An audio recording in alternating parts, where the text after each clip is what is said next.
Good evening.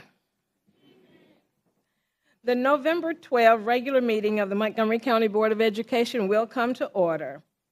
Good afternoon, and thanks to each of you for joining us this afternoon. Please remember to mute all electronic devices. At this time, let us welcome Reverend Ronald Moncrief from the Bryant Missionary Baptist Church to bring our invocation. Welcome. Let us pray. Father, we thank you for this privilege and this opportunity. We pray for the administration, the staff, and the students. We pray that this meeting will be fruitful, productive, and a success. We pray for an attitude of a servant, that we will seek the best, the better, and the good for all involved. We beseech your presence, your power, and your protection over all this evening, not only here, but this city, this state, the nation, the country, and the world thereof.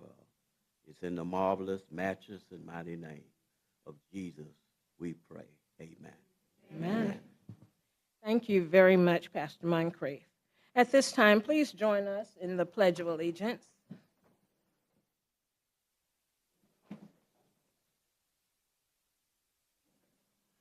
I pledge allegiance to the flag of the United States of America and to the republic for which it stands, one nation under God, indivisible, with liberty and justice for all.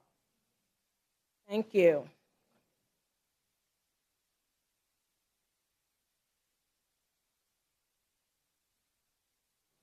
There are 7 members of the Montgomery County Board of Education present with us this evening. I declare a quorum is present. The agenda was posted in Assembly and has been made available for our review. Is there a motion to adopt the agenda? Madam President, I move that we adopt the agenda. Is there a second? I second. It has been moved and seconded that we adopt the agenda. Next item.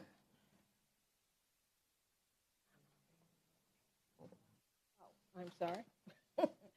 Good idea. It has been moved and seconded that we do adopt the agenda. All those in favor, please raise your hands.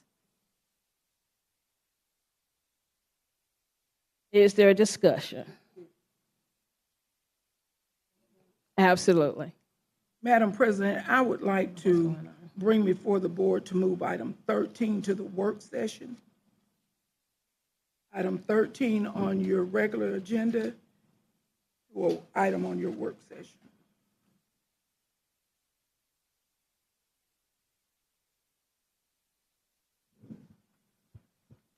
I second it. I was about to say there has been an amendment proposed and it has been seconded. Is there a discussion? Would you like to speak to it? I would. I don't mind that at all. The item, seeing the totality of what was given to us, and we received it on Friday, it deserves more consideration than a vote for tonight, so I'd like to move it to the work session so that we may have more time to discuss and decipher what's in that document. Okay. Is there further discussion? It has been moved and seconded that we amend the agenda to move item 13 from our business meeting to our work session. We are ready for the vote. All those in favor of the amendment, raise your hands. All those opposed? It passes.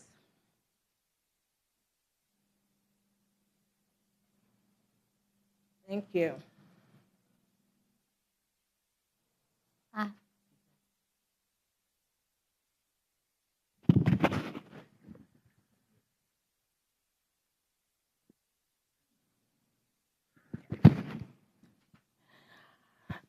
We have passed the amendment.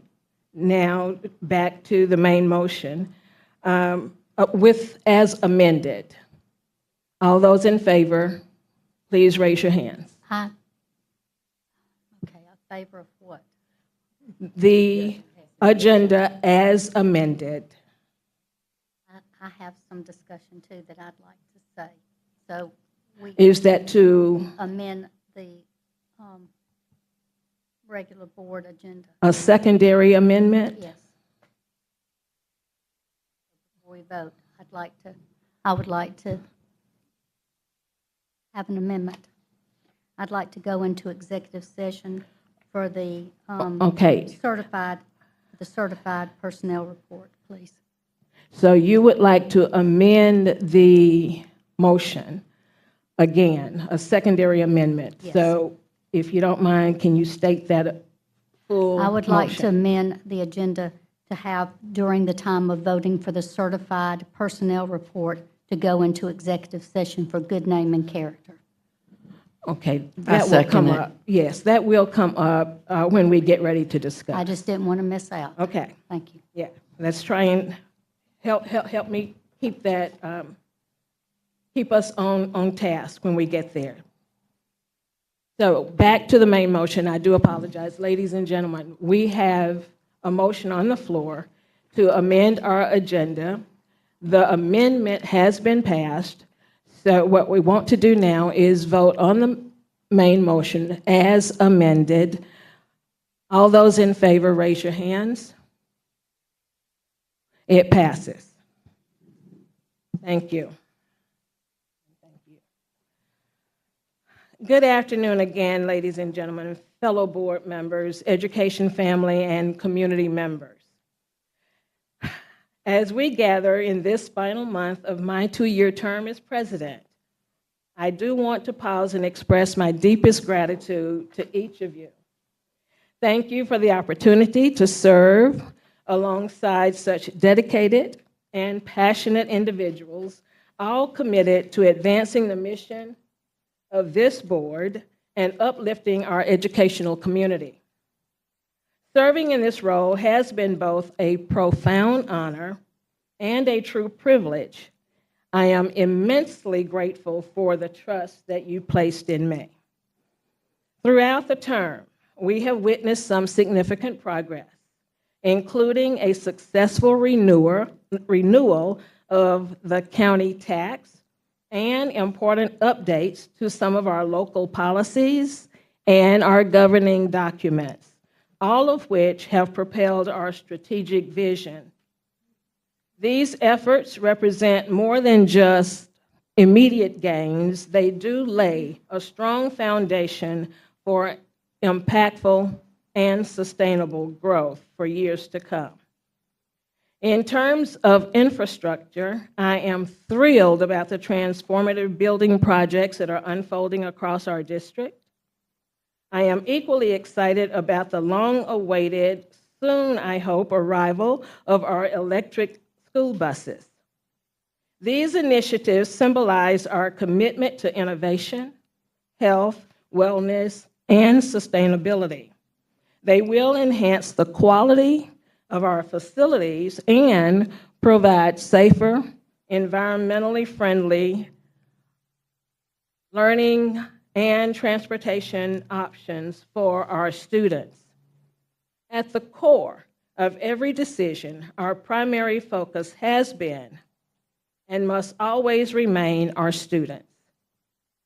As a school board, we hold the responsibility of fostering conditions that allow for limitless possibilities and improvements in our student outcomes.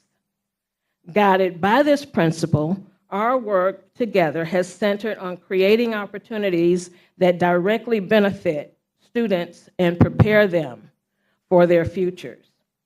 Thank you again for the opportunity to serve.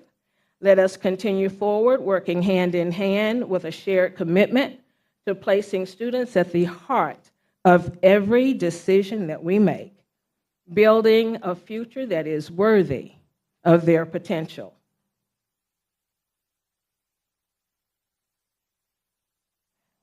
At this time, we will receive board recognitions from Ms. Jade Jones. Welcome, Ms. Jones. Thank you, Madam President. Ms. Wilson and board members. Tonight, we have several amazing, newsworthy items to share with you all. But first, we would like to express a huge congratulations to South Lawn Middle School girls flag football and McKee Middle football teams for winning their championship games. Now, we're so proud of their leadership on and off the field. And also, we'd like to celebrate their coaching staffs and their parents for their commitment and dedication. Now, the teams would have been with us tonight, but I learned that they're playing basketball as well. So let's give them a round of applause so they can see that later. Now, Madam President, I have a very interactive presentation coming up next. You'll be surprised by this one. We have Mrs. Jennifer Spencer with the Southeastern Center of Robotics Education with students in their robotics, their projects here. So they're going to come up and share with us more about it. Thank you. As she said, I'm Jennifer Spencer. I am with the Southeastern Center of Robotics Education at Auburn University. We have had the honor and privilege of working with Montgomery Public Schools since 2018 to bring educational robotics to the K-12 education system here. Tonight, I first want to share with you a special recognition. We host a conference every fall, the Southeastern Center, or the Southern Educational Robotics Conference at Auburn University, where we have educators come from all over the state of Alabama, Georgia, Mississippi, and others to learn more about educational robotics. And we have a award that we give there, and I want to tell you more about that. This award is named after a gentleman named Terry Marbett. Terry Marbett started his career at Jacksonville State University, and he worked there for 30 years as an instructor and department head of applied engineering. He was one of the first in Alabama to adopt robotics using the program to promote STEM and teach the engineering design process to high school and university students.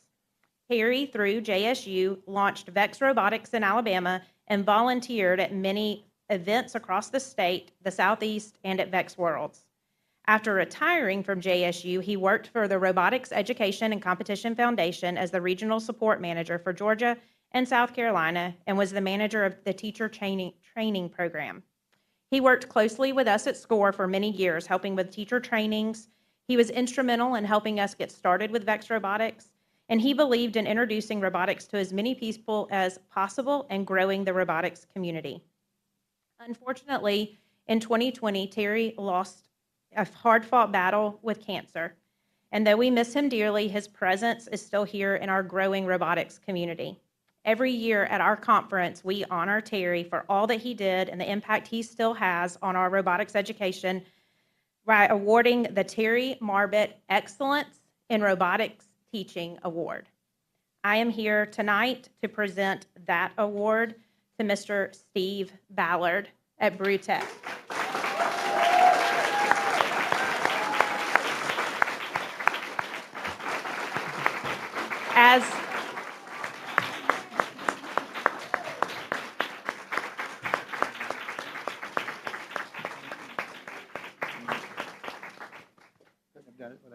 Okay, well, I'm gonna make you stand here for a moment and listen to what they said about you. The people that nominated you, Mr. Ballard, I want you to hear what they said. As a dedicated teacher, he has revolutionized STEM education since introducing the BEST robotics program. He has cultivated an environment where students not only enhance their technical skills, but also develop critical thinking, collaboration, and problem-solving abilities that will serve them for a lifetime. His curriculum integrates the engineering design process with real-world applications, encouraging students to approach challenges with creativity and perseverance. Through his use of the VEX Robotics platform and STEM labs, he provides students with invaluable hands-on experience. His approach helps them design, build, and program robots to tackle complex tasks. And what makes this truly remarkable is how he ensures that every student, regardless of their skill level, has the chance to grow and succeed. This inclusivity creates an environment where students feel empowered to explore their potential and pursue their interest in STEM fields. He recognizes that diversity fuels innovation and he works tirelessly to ensure that all students, regardless of their background, have the opportunity to engage in robotics. His classroom is a place where ideas are shared freely and where students often return from graduation to share their successes with the next generation. As a testament to everything that has been said about him, he was not at our conference this year. And the reason he was not at our conference was because he would have to close his robotics lab for 2 days to attend the conference, and he could not do that to his students. Thank you, Steve, for your extraordinary contributions to STEM education. Congratulations from all your friends at SCORE.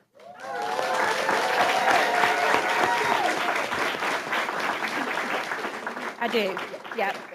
But then we do have some of his students here that we would love for them to come share what they've done.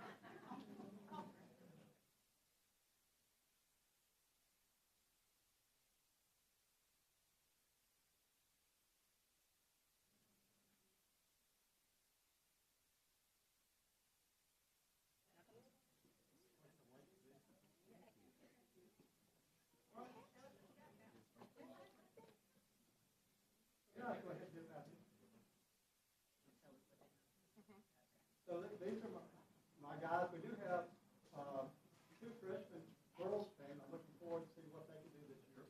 But these guys have been with me. All of you have been with me 4 years. So you're the only one that hasn't been with me 4 years. So really good. I want to show them. We didn't. I can't. I'm not talking loud enough. Me not talking loud enough. Oh. Okay, real quick, guys, let's get this together real quick. We'll get a demo. Excuse the interruption. We have to air it so we can be able to score.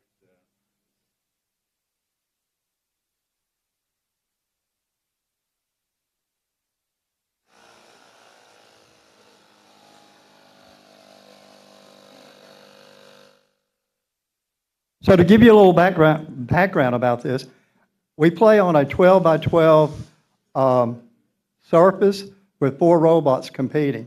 You have how many minutes, guys? 2. Huh? 1.5 minutes to compete and score as many points as possible. Okay, the game changes every year. This year's game is called what? And what do you do?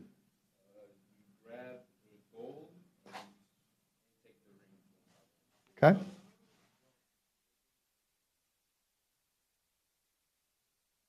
So this surface is a little different, and they're going to be kind of hard to gather them. You can see they're very fast, and you got 4 robots on a 12 by 12 surface. It gets really hairy really quick. We have referees, and it gets hot and heavy out there. Okay, I think that's it. Thank you. Thank you very much. Ah, wait. They want to get a picture. All right, come on, guys.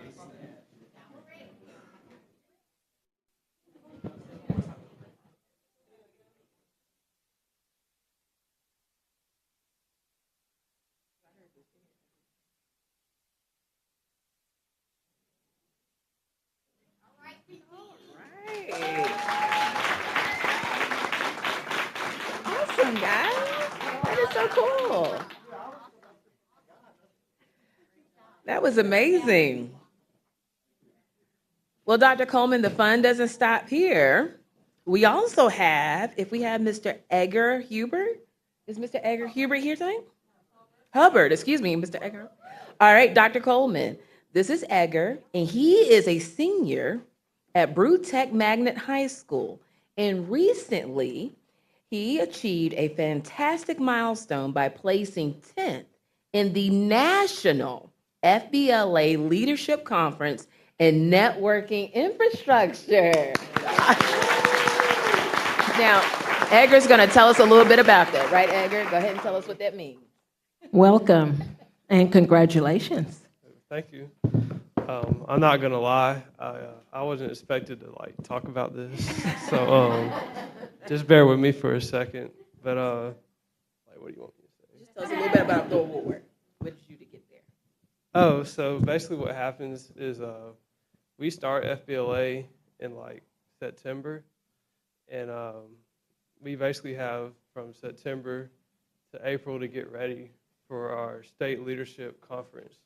So if you place at the state leadership conference in the top 4, then you move on to the national leadership conference. And this year it was in Orlando, but Brewtech made history. We made history this year because we had so many people that placed at the state leadership conference. And we basically like blew it out the water.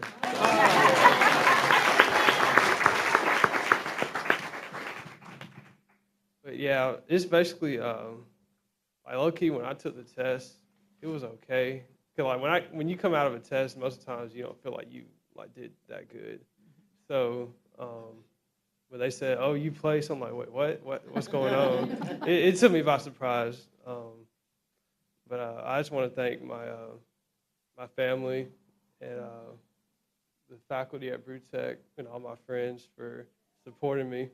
And that's all I got to say. We're so proud of you. Good job. All right.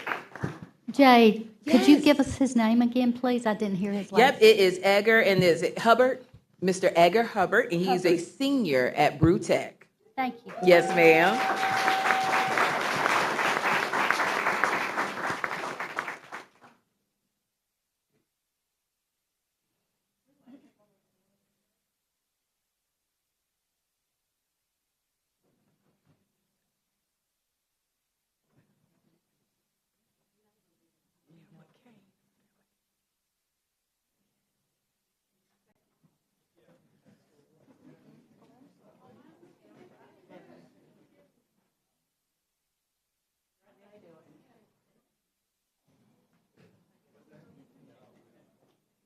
Are we missing anyone else? Is he up there?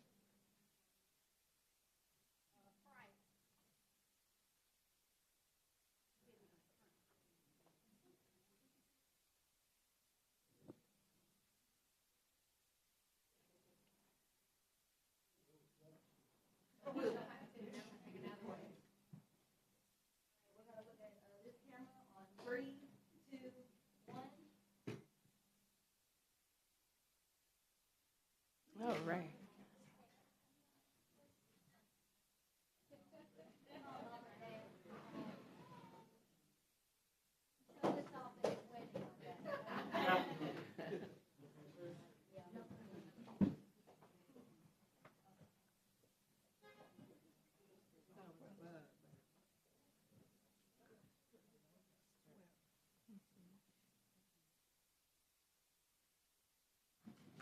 Awesome. Great job, Edgar. We're so proud of you. All right, we still have some great news to share, Dr. Coleman. Well, I'm excited to share that our Jobs for Alabama Graduates, JAG, CTE program students at Impact have won first place in the state for the 2024-2025 Tell Your Story Challenge video. And we have our students here today, if they'll come up. And I do believe we have the video, if our team can play that video. JAG Career Association is where we can learn about different career paths. It gives us the opportunity to see these careers on hand. It also gives us the opportunity to meet new people, work together, and form bonds. To us at JAG, teamwork is a huge factor, and JAG gives us the opportunity to learn our weaknesses and strengths and build on both. Now we're going to get into our JAG classroom experience. Inside this classroom, we're a community, a second family. We have grown as a class and as people. We've expanded our knowledge of career paths, competencies, and what it means to be a true leader. These are a collection of some of the things we have done and accomplished, like our induction ceremony, MCA chapter preparation, and everyday competencies. The outside JAG experience. Right here is the event we recently had, which was the chance to go to ACE, Academy for Chapter Excellence, which was attended by all e-board members. This opportunity has given us the chance to develop our leadership skills and understands what it means to better ourselves and helps prepare us for competition.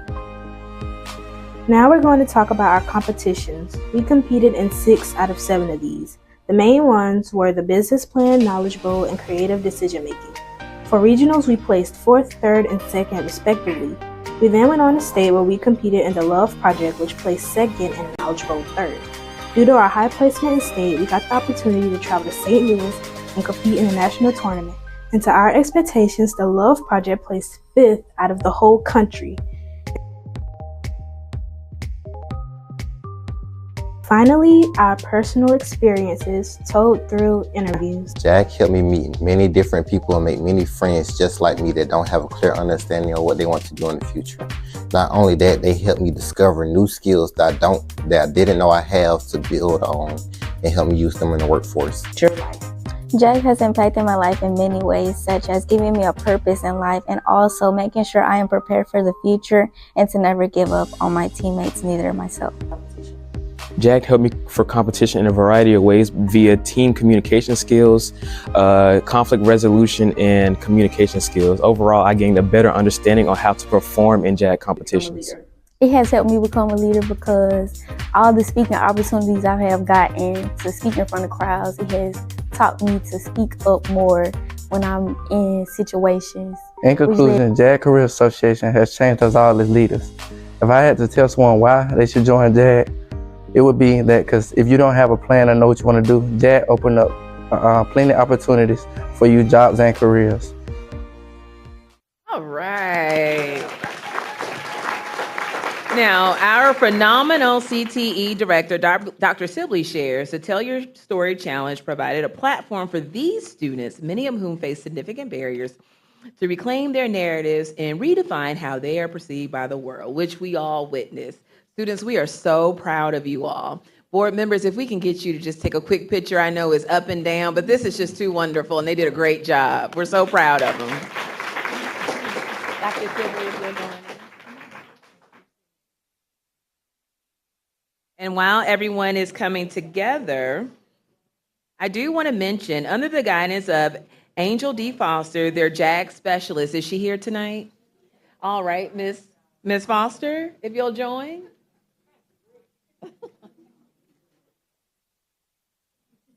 Is Ms. Foster here?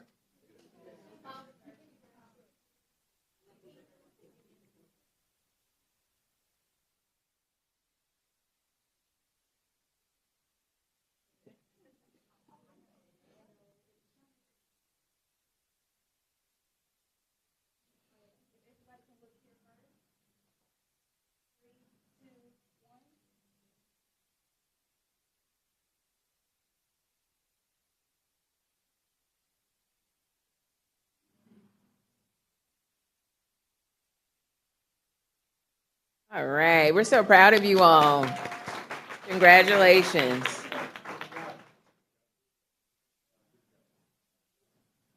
All righty, Dr. Coleman, as I conclude, if we have Miss Tina Henderson, a senior data analytics student in Mrs. Bianca Johnson's class, CTE class at Percy Julian High School. All right, welcome, Tina, welcome. Now, Tina has been recently recognized as the 2024 top Alabama State Neuron Earner by Quinton Hub Software Company for the month of September. Congratulations. This recognition is particularly notable as Quant Hub software is widely used throughout the state of Alabama, including by several public school districts. Tina's accomplishment is even more remarkable given that the data analytics is a new CTE course introduced this year here at MPS. Tina, congratulations. Are you excited? You can go up front and take a picture if you like. Do you have something you want to share? Okay, come on. You can share it. Yeah. Go ahead. I didn't know that I was going to get rewarded, and I didn't know I was going to get elected again. Congratulations. I'm proud of you. Go back here and take a picture. Oh, I didn't know you were up there. Get the principal in there.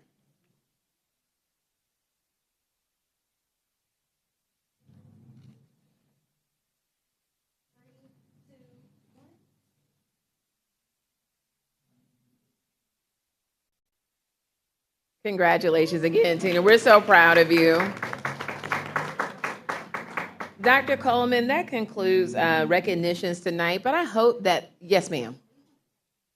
Okay, the board members, Tina, the board members would like to take a picture with you as well.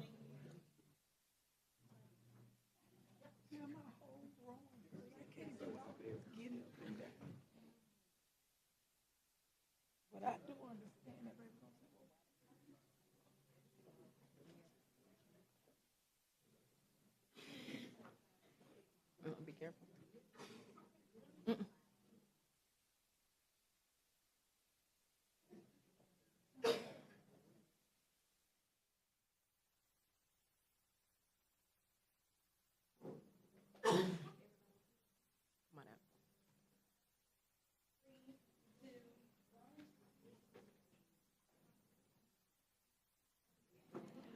All right, congratulations again, Tina.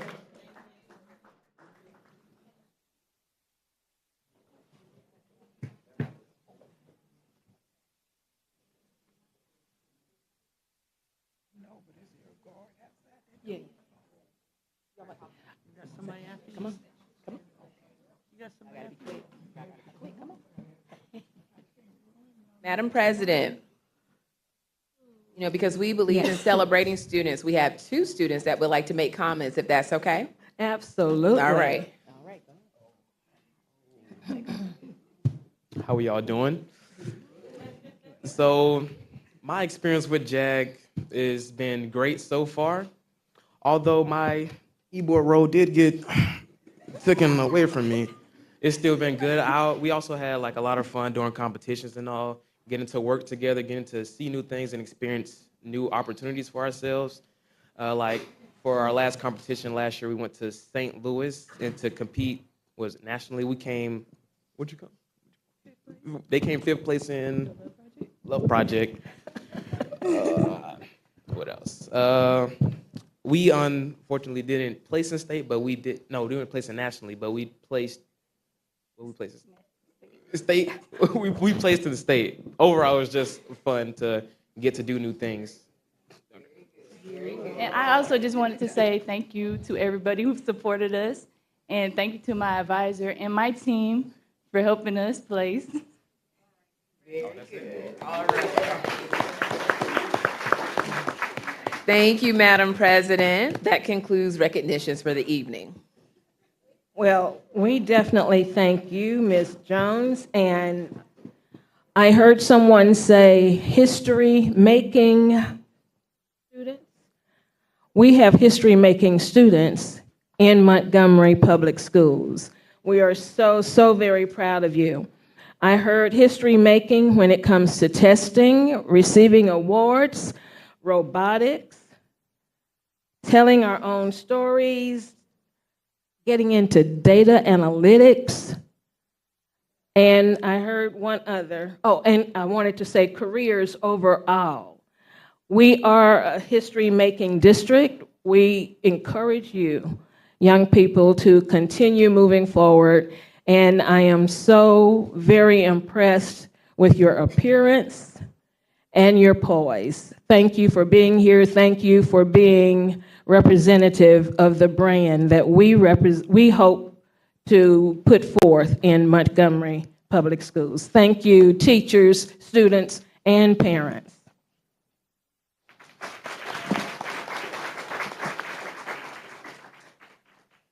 It is time now for our public comments. I will read the rules and procedures for our public comments before we get started. Requests must be made in advance in writing to the superintendent's office no later than 4:30 p.m. on the Tuesday preceding the meeting date. Requests must have specified the nature of the business to be taken up with the board and the name of the person who will address the board to be added to the agenda. Communications must be respectful. Discussing specific student or employee matters will not be allowed. Individuals who have concerns that are inappropriate to be solved in this venue are welcome to seek a problem-solving meeting with the superintendent. Immediate feedback by the board may not be provided. However, you may be contacted for follow-up by the superintendent or designee. Public comments may not exceed 3 minutes. The board chair has full authority to terminate the remarks of any person whose comments contain personal attacks, exceed the time limit, or are otherwise inappropriate.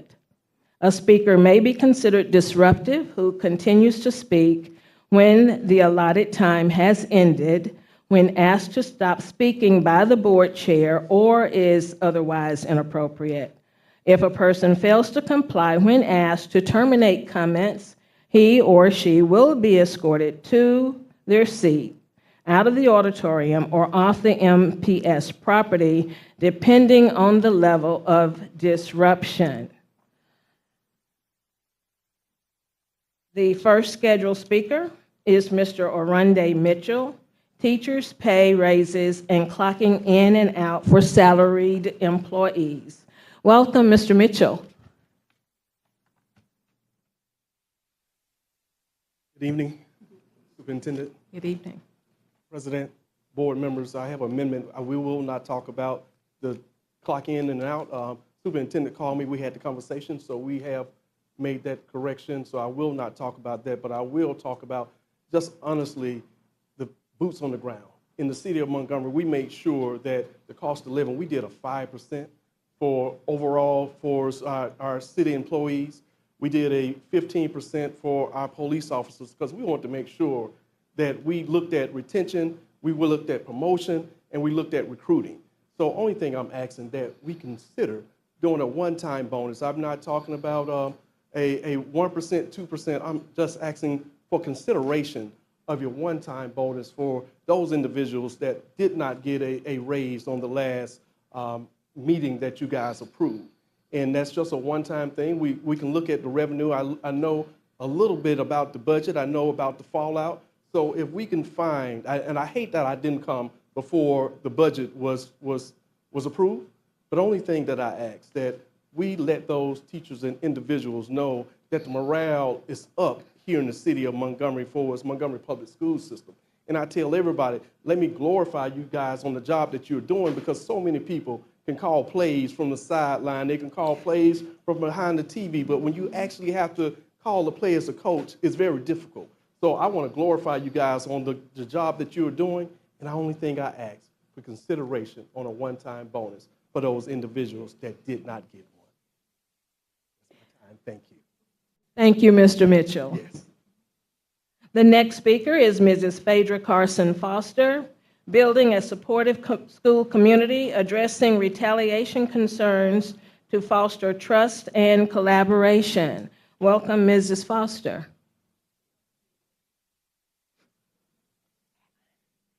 Good afternoon, everyone. Today I rise to also speak on behalf of the T in the PTA/PTSA family, our teachers. In 2020, the now defunct Culture and Climate Subcommittee of this board offered recommendations on teacher retention. Since then, the board has also conducted a human resources audit that has been referred to in prior board meetings.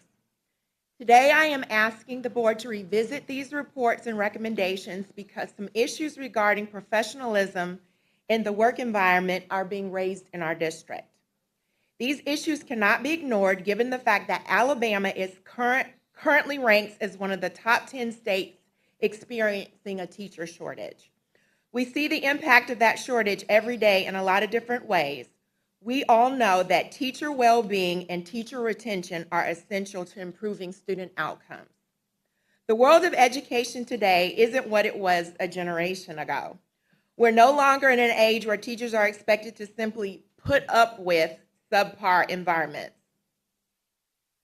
Generational and cultural shifts have transformed expectations for professional environments, and all of our teachers deserve a workplace that respects their professionalism and fosters their well-being.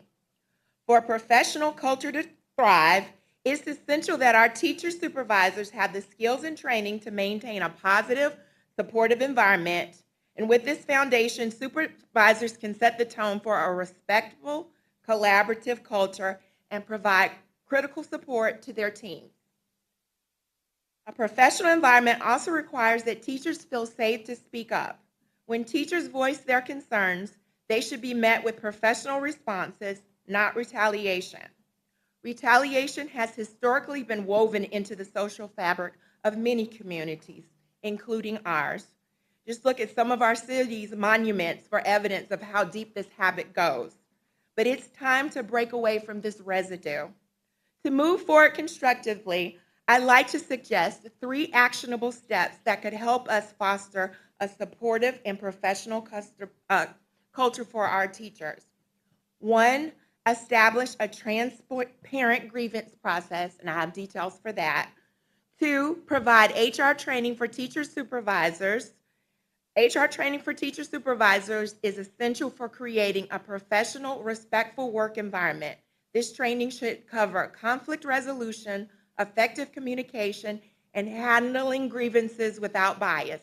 By equipping our leaders with these tools, we support a culture where teachers feel valued and empowered to voice their concerns. 3, develop a teacher well-being policy framework. Borrowing insights from studies on working conditions for teachers, we know that teacher well-being directly Thank you. The next item on the agenda is Career Technical Education Textbook Adoption Committee nominees, Dr. LaTonya Sibley. Welcome, Dr. Sibley.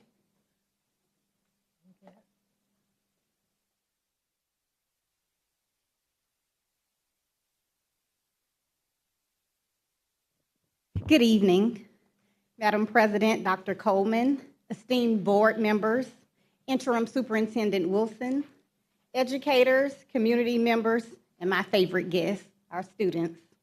Thank you for the opportunity to present on behalf of Montgomery Public Schools Career and Technical Education Department, because we are, they know it, we're CTE, we're excited to be here.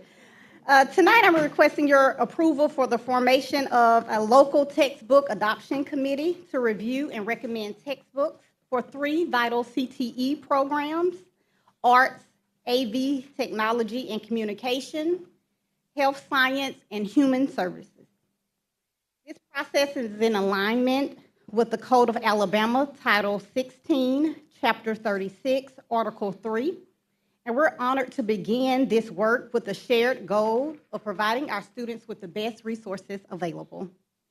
The selections process has been through a thorough and collaborative process involving not only the CTE department's review of each candidate's qualifications and experiences, but also coordination with principals across our school district.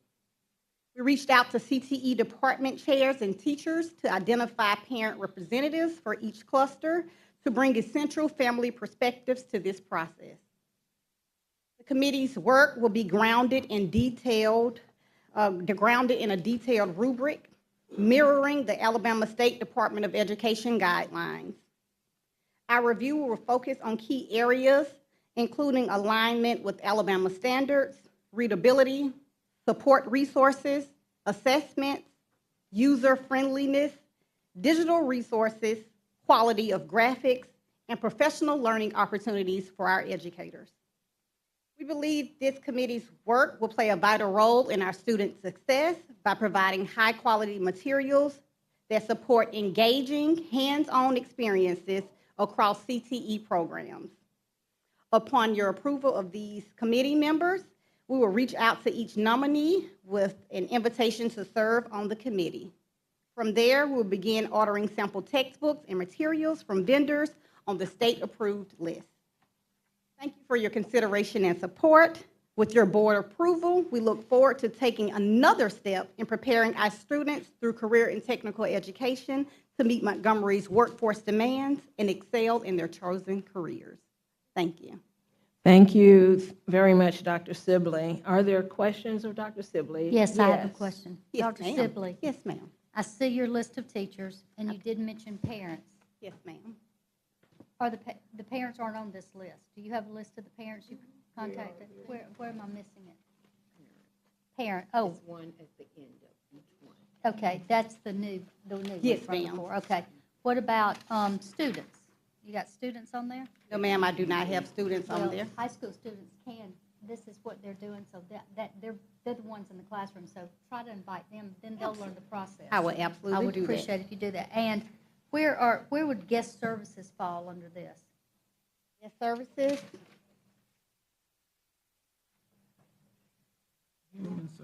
Yeah, I don't think that's on here. Would it be under hospitality and tourism or human services?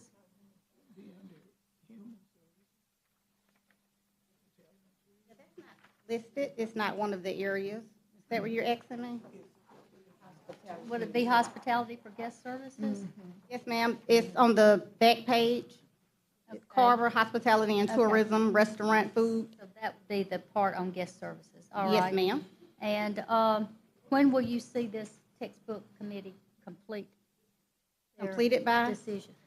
I have a timeline right here. Okay, so December through January, the schools will begin reviewing the textbooks and the supplemental materials. And then January through March, we'll review those materials and make those recommendations for those materials. And April through May, we plan on purchasing. May through June, we're going to do an inventory to ensure that we have all the textbooks and materials. And then June through July, we'll receive those textbooks and prepare our students for the beginning of the school year. And will this include any PD? Absolutely, professional learning, and that's a requirement on the rubric that they provide professional learning I opportunities just for want our to make sure teachers. the teachers have the information to be able to execute the work. Thank you. Thank you. Are there other questions? I have one comment for you. For textbooks, your community skills representatives, there are people who do all these walks of life in the community, and they have in the past been instrumental in showing us what the books actually have that correlates to real life. So you might want to add them to your list because they can give your teachers a lot of insight Yes, of ma'am. where the children start and where they're going. Thank you. We will have 4 to 6 committee meetings planned, and we do plan to invite them to come to look at those textbooks. Additional questions? Yes, Dr. Keith.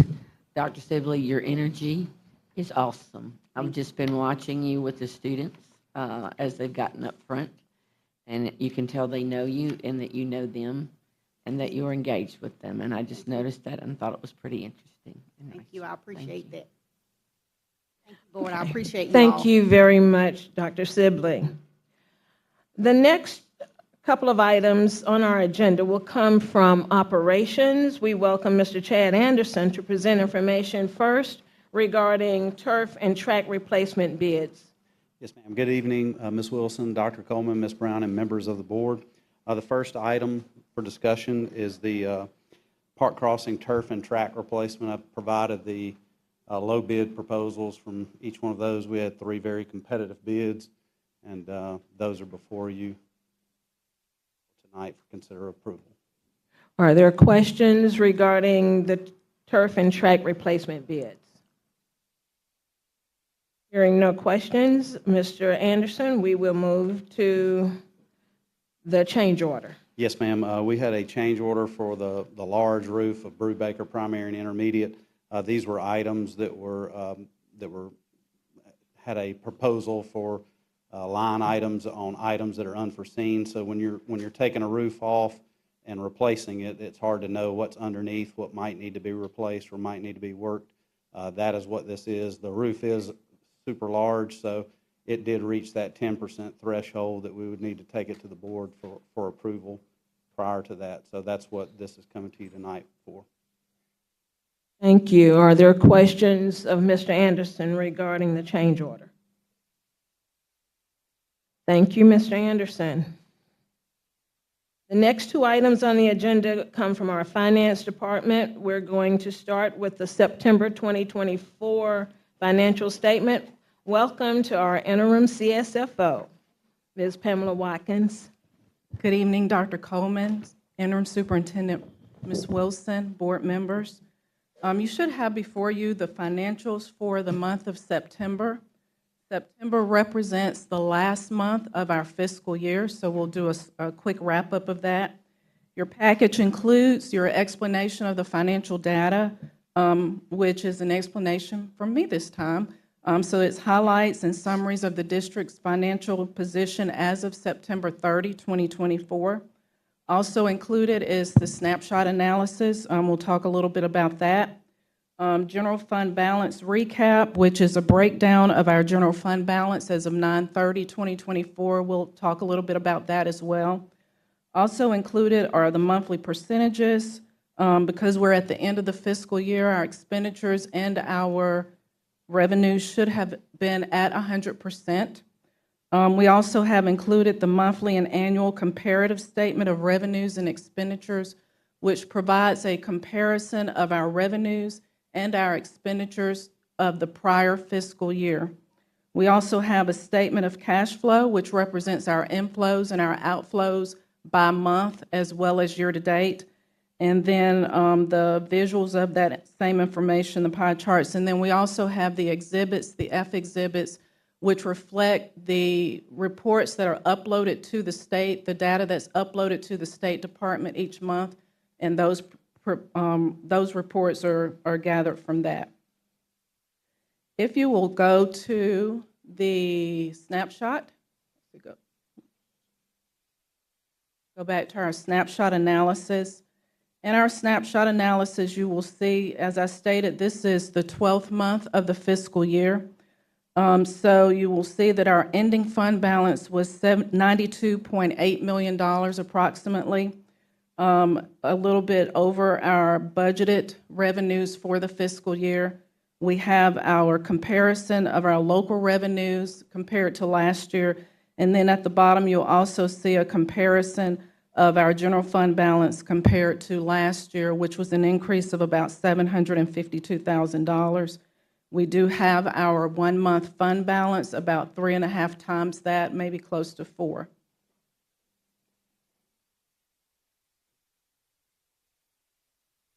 As we look at our general fund balance, as I stated, our general fund balance is $92.8 million approximately, but you'll notice in the recap of that, approximately $78.2 million of that is actually in our local general fund. That is because of that $92.8 million, $6.6 million of it is reserved for transportation. So in our local funds, there are revenues that are specifically tied to fund sources that can only be expended for those particular fund sources, transportation being one. We have some of the governor's turnaround funds that are allocated to 3 of our schools in the district. There are some 2025 legislative appropriations that we received in 2024, but those appropriations are for 2025. And then we have a charter school supplement that's available for our charter schools as well. As a recap, sorry, let me grab my notes. Okay, we're going to go on to our recap of our general fund. And this is just a quick recap because we've ended the fiscal year. I kind of wanted to talk through this just a little bit. And I'd like to focus on our general fund balance recap. I want the board and the public to understand the growth of our general fund over the last 5 to 6 years. So over the last 5 years, Montgomery Public Schools has experienced notable growth in our general fund. 6 years ago, of course, you realize that we were close to a negative fund balance. But through the hard decisions made by the board and administration, which included things like reduction in force in staff at the time, reduction in monitoring of various contracts throughout the district, very intentional monitoring of our expenditures and enforcing accountability through well-monitored budgets throughout all of our district with our departments and our schools, and providing transparency of our financials, we have noticed growth in our general fund. The result of these intentional practices has been that our general fund has grown as a direct result of this diligence and the hard work of our finance department and our administration. Over the last 3 years, we have maintained an average of $78.5 million in our local general fund. We have maintained the fund balance while also creating reserves in fiscal year 2023 as well as fiscal year 2024. This achievement is not only a reflection of our dedication to the financial responsibility, but also our commitment to ensuring a strong foundation for the future. The results have reduced expenditures where possible without compromising the quality of student educational opportunities and has resulted in an increase, as stated, of our local general fund. This has also allowed the district to conduct, recommend, and approve salary adjustments that had not been done in a couple of decades. Again, Montgomery Public Schools has been very successful in effectively increasing our general fund balance. This also, fiscal year 2024, also represented the year that we started receiving the ad valorem funds, those funds that were voted in 2020. Those funds have allowed the district to fund educational programs within the district, such as additional art teachers throughout all of our schools, additional music programs throughout all of our schools, offering foreign languages in our elementary and middle schools, and then also allowing for additional assistant principals and other items that support the educational enhancement of our students as was required by the ad valorem law. As we move forward, we remain committed to transparency, to fiscal responsibility, and to making decisions that are in the best interest of our students, our staff, and the community. Thank you for your support. That's it for the financials. Yes, Thank you. Are there questions of Ms. Watkins? Are there questions? Yes, ma'am. If I may. Thank you. That's a real good snapshot to look at and remind us. It didn't just get there when the money changed, but when everybody became responsible for what they did. We trained up bookkeepers. We trained up Yes, ma'am. those that looked at the money. Yes, ma'am. And so that, I thank you for that, because that's a good. Yes, ma'am. We have encouraged and encouraged our bookkeepers, our finance team, our departments. We have ongoing professional development as it relates to finance annually, and we encourage our bookkeepers to attend annual financial trainings as well. Thank you. The next item, hourly rate of pay recommendation for retired teachers. Yes, ma'am. Ms. Watkins. So last month, we presented salary rate changes for our extended day program. We should have also included our retired teacher tutors that work during the school day so that that rate aligns with the rate that is also being paid for extended day. At the time when we had ESSER funds, we increased the wages to $50 per hour for our retired teachers. During the last presentation or last board meeting, we dropped that back to the $40 per hour because we no longer have the funding source of those ESSER funds. So we would like to recommend that the retired teacher tutor rate also goes to the $40 so that that brings that in line with the extended day teacher rate. These positions would normally be funded out of Title I funds. Thank you. Are there questions? Yes, I have a question. Ms. Cloud. Thank you. The teacher tutors, Yes, ma'am. they're doing more tiered instruction, like helping the regular teacher for Tier 2 usually? And Now then- that I'm not sure what their exact educational role is in the classroom. I just know that they're retired teachers on staff in the schools.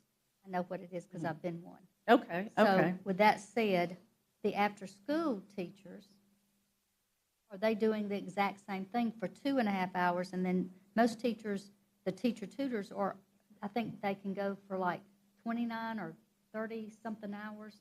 They have a limit. They can't go full They have 40. a limit. They have an annual earning limit. Yes, Yeah, ma'am. They can't go 40 hours because that would make them full-time. But my point is that even though they're going back to $40 an hour, you're recommending that, their job is a little bit more intense than a 2.5-hour program when it's some remediation or homework time, because that teacher tutor is actually in the school during the full day, pulling students and working on that tier 2 and sometimes even tier 3 when accommodations are supported. So I know it would make it equal, but the job isn't equal. Right. So we're looking at layers, tiers of who works what, like different steps.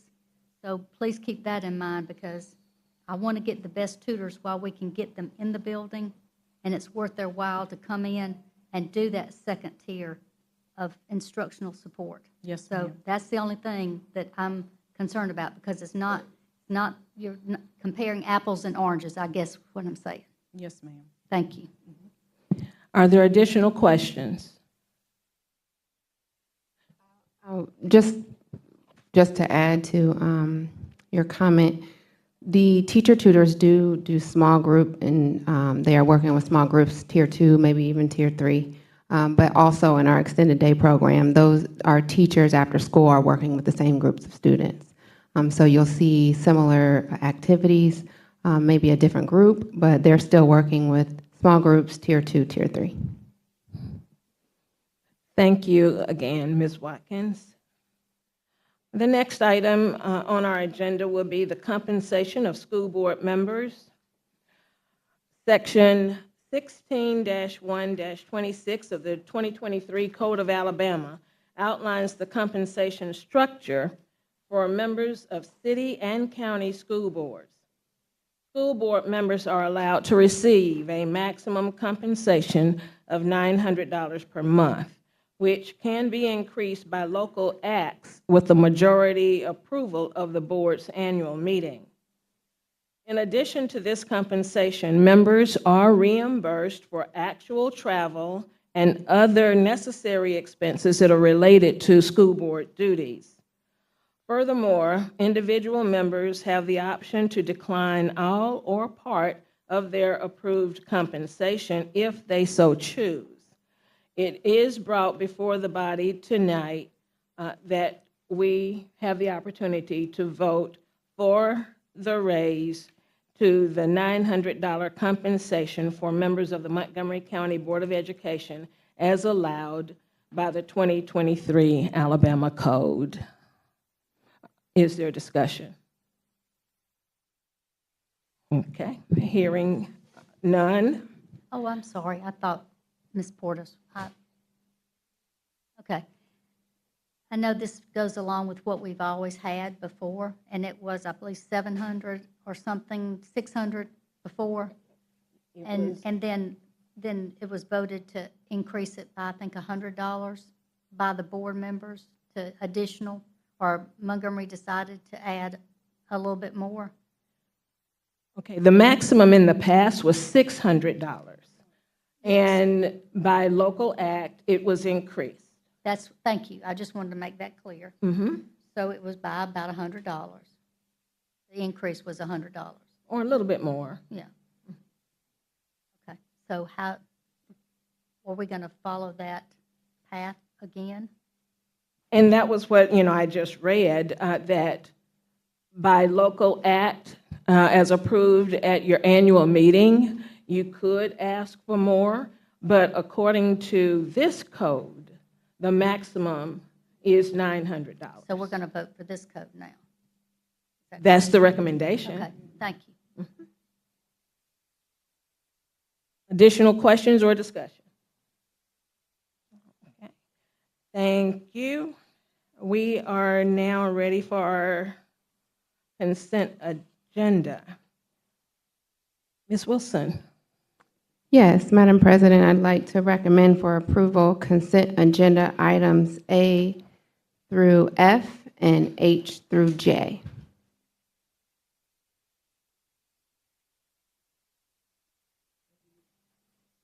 You've heard the recommendation of Ms. Wilson, the interim superintendent.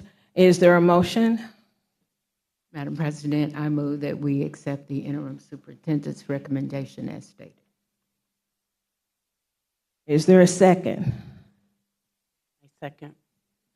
It has been moved and seconded that we accept the recommendation from the superintendent's office to approve items A through F and H through J?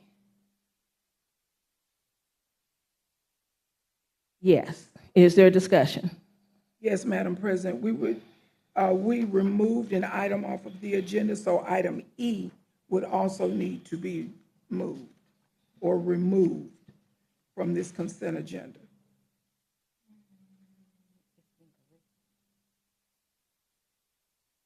On the recommendation, did you want to maintain your recommendation?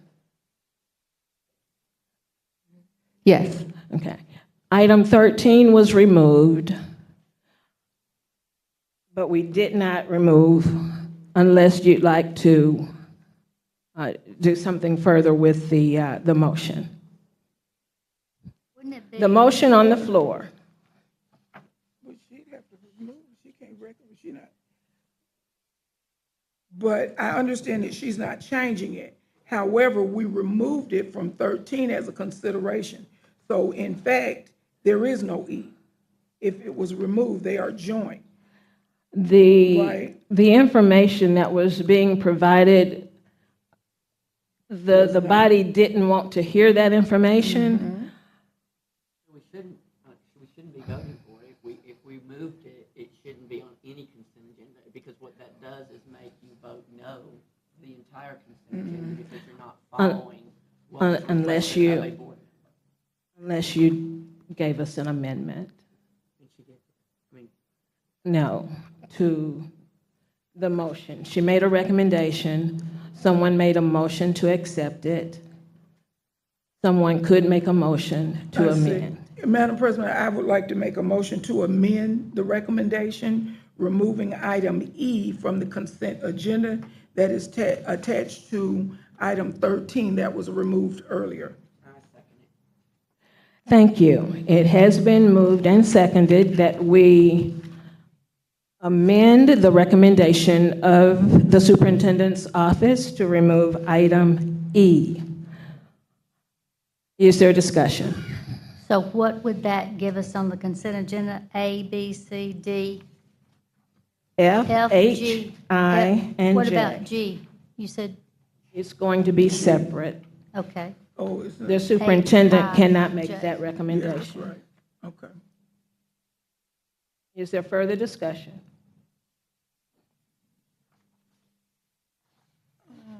All those in favor of the amendment, raise your hands. All those opposed, raise your hands. It passes. Okay. At this time, we vote on the recommendation of the superintendent with the amendment that we approve items A, B, C, D, F, H, I, and J. Is there discussion? Hearing no discussion, all those in favor, please raise your hands.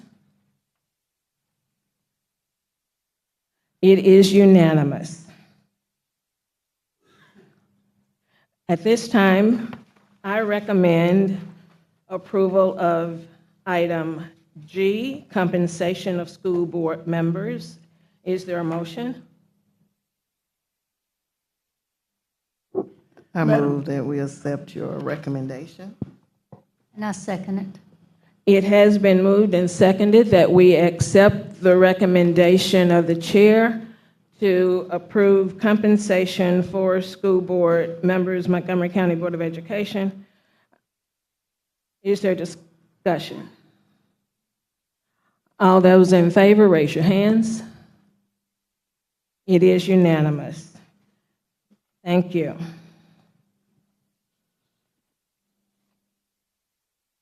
Consider for approval. Madam, The next I did want to make one thing with the personnel report certified. It's not on the floor yet. Okay. Okay. And that's why I stopped myself. But Okay. then when you looked, I said, well, let me just say it. Personnel report, certified personnel. Ms. Wilson. Madam President, I recommend for approval personnel report certified personnel, pulling items number 5 and 37. Is this where I want to go into executive session? You'd have to make the motion. I'd like to go into executive session to discuss character and good name of personnel report certified personnel. Is there a second? Second. It has been moved and seconded that we go into executive session. Is there discussion? Hearing none, we'll take the vote. All those in favor of executive session to discuss good name and character, please raise your hands. All those opposed? We will go into executive session.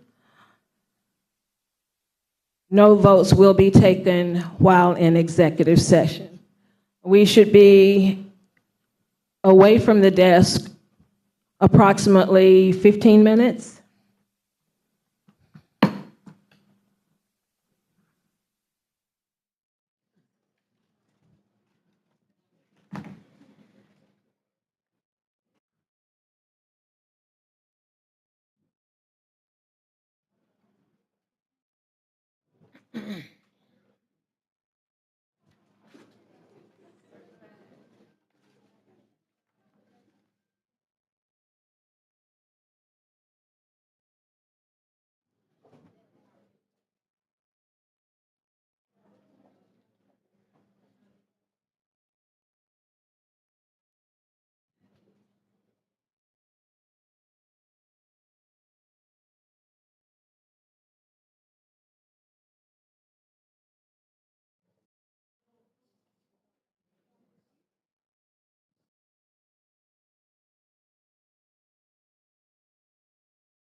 Good afternoon. We're just so excited to host Dr. Mackey and his team.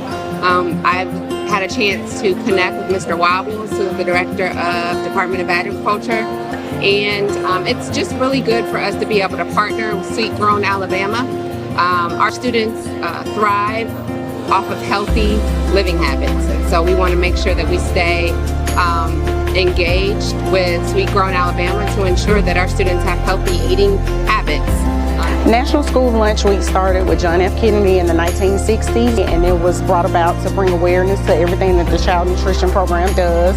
Nationwide, we serve over 30 million students, and we just wanted to bring our initiative Farm to School, kick it off and start off with doing that in our district for this week.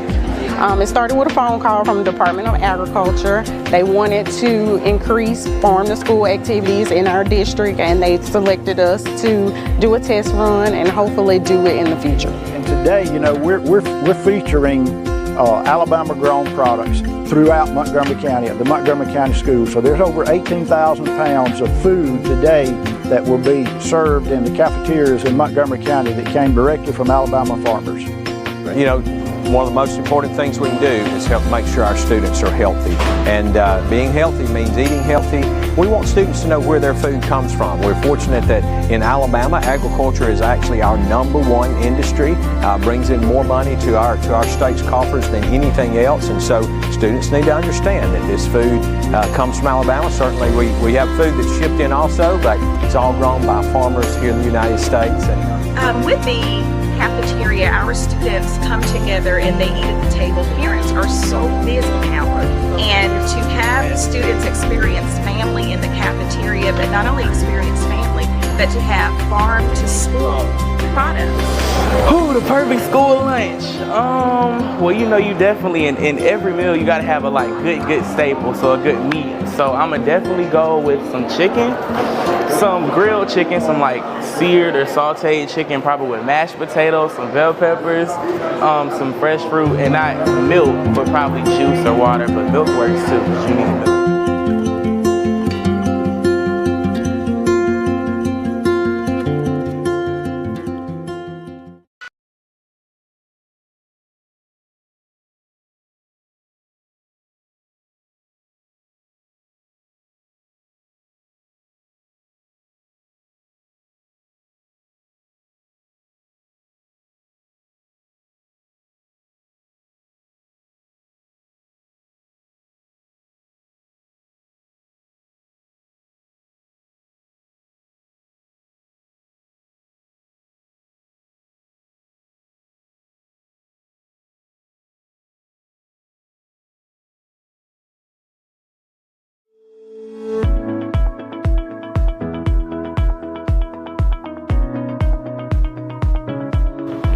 September is National Attendance Awareness Month.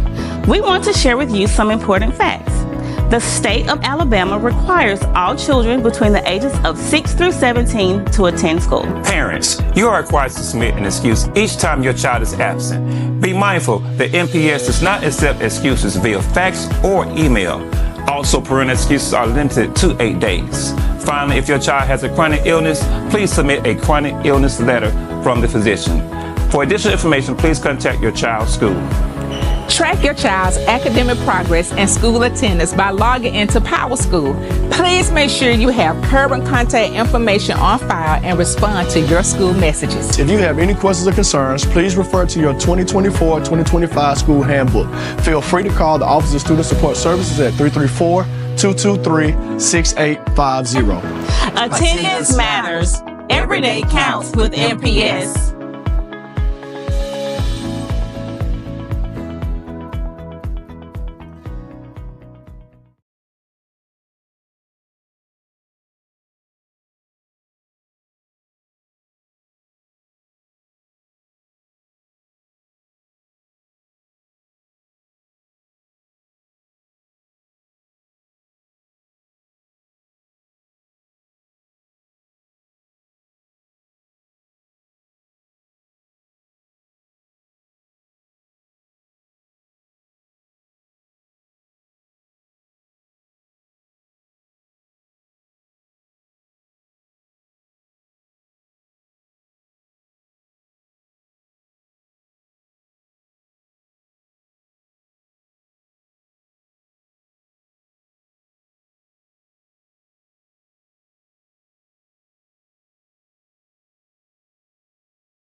It's important to read because, well, your mind needs to grow and everything. And when you read, it teaches you new things and new words, which helps your mind grow. Literacy on Wheels is a mobile learning station. It's kind of like the literacy nights that you have at school, but we're doing it district-wide so that students can get information from multiple specialists and not just the one stationed at their school. So as parents and students are walking in, they'll see literacy and numeracy stations. So we have both reading, literature, and math stations for them to interact with, and it's for kindergarten through 8th grade. So we have a wide variety of activities for them to complete. So based on last year's ACAP scores, we're about 36% proficient as a system, where we were only 16% about the year before. And so it's our goal to help raise proficiency by getting parents involved with literacy at home. So in previous school years, we knew that literacy counted and literacy mattered. Well, now we understand that we must do our part. These Literacy on Wheels is a start. Well, we actually did grocery store math, mainly because a lot of children have difficulty with adding and subtracting, and this is a great activity for students, well, for parents to do with their children when they go to the grocery store. They can add up items, and then they can pretend that they have money and they can calculate their change. A lot of kids have problems with that, so this is something fun for them to do to learn how to add and subtract. My favorite part about reading is probably the comprehension. Like reading, it just lets you know all of the things that you need to learn, and also it helps you build your foundational skills. I think my favorite part about tonight was just all the activities and learning that all the stations had. At some of my stations, we did long multiplication. We did fractions. It was some English and ELA. My favorite part about reading is definitely the books, because like I can imagine stuff. I don't just have to read it, I can imagine it all throughout how I'm reading. What I hope to gain from this is more information that can help my little ones at home so they can be successful in the school year. At home, promoting literacy, right now we're working on sight words nightly, and thankful to MPS this year, they were able to bring home packets. It was a math and literacy packet, so therefore we're able to work on it each night. Our parents that could not come tonight are welcome to reach out to our schools, and each of our schools should have information for them that they can take away to implement some of these literacy skills. They can also reach us at the district office, through our parent engagement office, or through the library media specialist. We love to help them.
Our first recipient is Shonda Tolliver from Booker T. Washington High I nominated Ms. Tolliver for the Herman Moore Lamp Award because she is exemplary. She's one of those library media specialists that is representative of the best of our craft. When I think about Ms. Tolliver, I call her my artsy, crafty, mathy, sciencey librarian, because she gets the value of books and reading and literacy, but she also gets the value of a well-rounded whole student, that she can embrace the art side of them, she can embrace the math side of them, she can embrace the science side of them, she can embrace anything they need. So when I found out I was going to receive the award, I was very mixed emotions. I was like, are you sure? I was nervous, I was excited that I was even thought of for this honor. I think that it shows that there's so much with MPS. There's more with MPS, and there's more with MPS libraries. So I am on the backs of those individuals like Ms. Huntley, who have laid the foundation for us in literacy and others. So I'm very, very humbled, very, very excited, not just for myself, but this represents Booker T. Washington as well, and my students and the work that they do. I could not recommend Ms. Tolliver for this award.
We have concluded our executive session. No votes were taken while we were in executive session. This meeting is called back to order. Again, we are ready to look at our personnel report, certified personnel. Madam President, I recommend for approval, personnel report, certified personnel, pulling items number 5 and 37. Thank you. You have heard the recommendation from the superintendent's office. Is there a motion? I move to accept the recommendation of the interim superintendent. Is there a second? A second. It has been moved and seconded that we... Yes. I did. Mitchell. That's okay. It has been moved and seconded that we accept the recommendation from the superintendent's office on personnel report, certified personnel. Is there discussion? Are we, Dr. Keith. Wendy, I mean, what we just went back there in executive session, are we not pulling that and voting on that separately or not? Or is that gone? Why do we go back there? Oh. Right. Someone just wanted to discuss good name and character at that point. We can't make any decisions back there. Is there further discussion? Hearing no further discussion, all those in favor, raise your hands.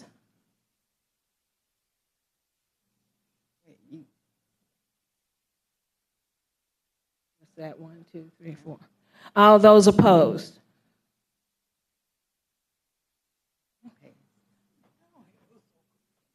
Thank you. It passes. We are now at personnel report, classified personnel. Ms. Wilson. Madam President, I recommend for approval personnel report, classified personnel. You've heard the recommendation from the superintendent's office. Is there a motion? I move to accept the recommendation of the superintendent. Is there a second? I second it. It has been moved and seconded that we accept the recommendation from the superintendent's office regarding personnel report, classified personnel. Is there discussion? Hearing no discussion, we'll take the vote. All those in favor, raise your hands. It is unanimous. Thank you. The next item, personnel report teams.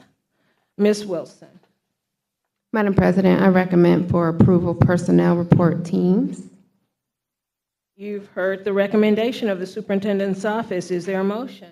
I move to accept the recommendation of the superintendent. Is there a second? I second. It has been moved and seconded that we accept the recommendation from the superintendent's office regarding personnel report teams. Is there discussion? Hearing no discussion, we'll take the vote. All those in favor, please raise your hands. All those opposed? It passes.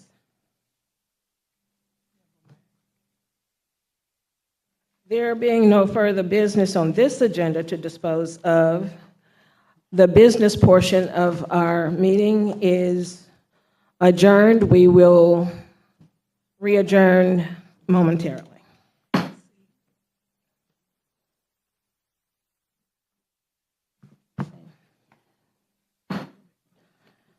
The November 12 work session of the Montgomery County Board of Education will come to order.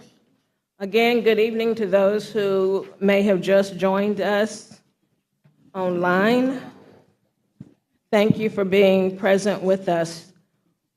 In-person participants, please remember to mute our electronic devices. We still have 7 members present. A quorum is present. This agenda was posted in Assembly and has been made available for our review. Please note that item G should read CSFO and Superintendent Search Firm RFP. We are also adding for information the job descriptions from our business meeting. Is there a motion to approve this agenda with those 2 changes? Madam Chair, I move that we accept I move that we accept the agenda with the changes. What were the changes again? With the addition of the job description. And CSFO to the RFP. And CSFO to the RFP. Thank you. I second.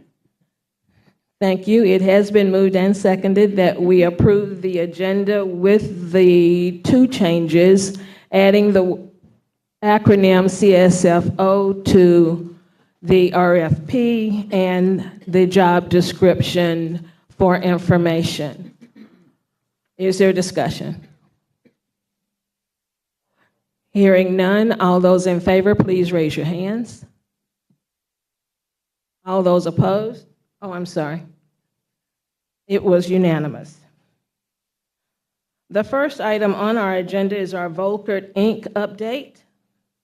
Welcome back, Mr. Slater.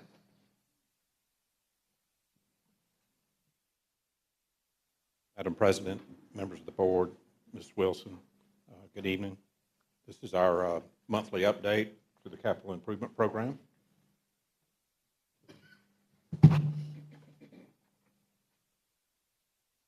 We've got active construction projects right now at Carver High School, South Lawn Middle, Park Crossing, and Percy Julian High School for the relocation of Todd Road. This is the 9th grade academy, the new 9th grade academy that we received owner occupancy back in August when the kids came back from summer break. We reached substantial completion, which is the milestone that the DCM gives us on November 4th, which is the same time that we reached substantial completion on the new field house.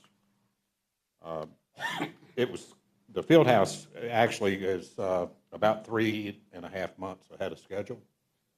We will have the furniture installation starting the first week of December, and should have plenty of time to put it together and all, and when they come back from Christmas break, be able to utilize the building completely.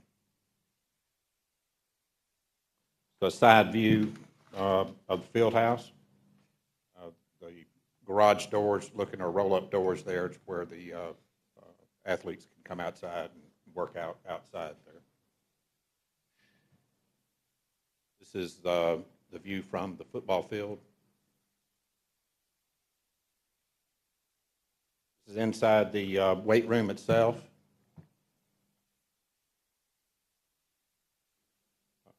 Coaches suite, there's space for 10 coaches in here once the furniture is placed. This is the player study area, which is in the center of the field house there, with a nice storefront area looking back out over the track and football field there. Locker rooms, graphics. Mr. Anderson had y'all's in-house folks do the graphics here on it, and it turned out real nice.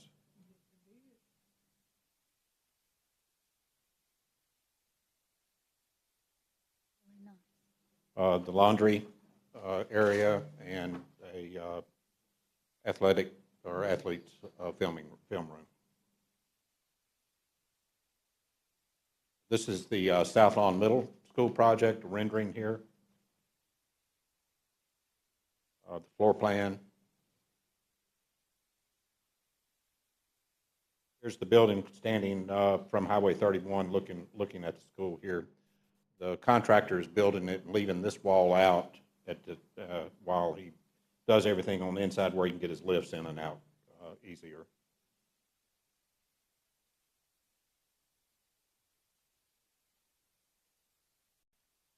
The main entrance to the gym.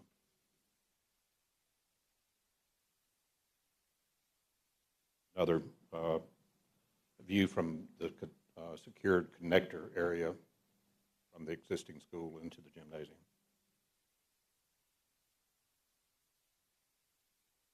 This also has the nice sized weight room.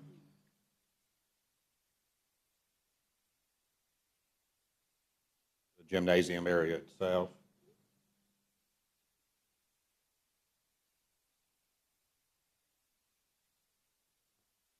Park Crossing High School, it's about 70% complete.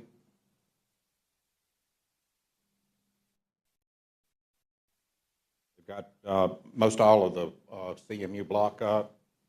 They're working on the roof. Sprinkler pipes have been installed.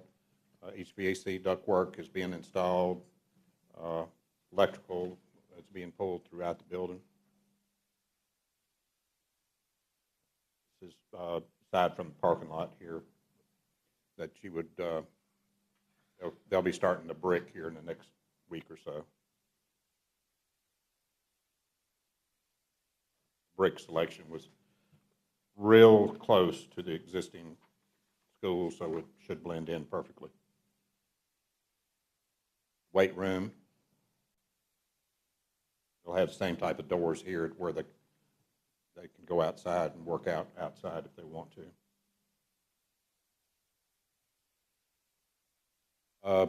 Last month we got started on the Todd Road relocation, and the contractor hit the ground running. Here they've I don't know if you've been by there, been able to drive by or not. They've done quite a bit of work on the new driveway or new road. This is looking at it from the Todd Road side, and I think this photo is probably about a week old, and it looks even much further along than this now. We've got the Percy Julian main school is being advertised this month, and we're expecting to get pre-qualification packets the first or second week of December. The pre-bid conference slated for the first week of January, and shooting to bid it the 21st of January, where we can hopefully get started on it in March.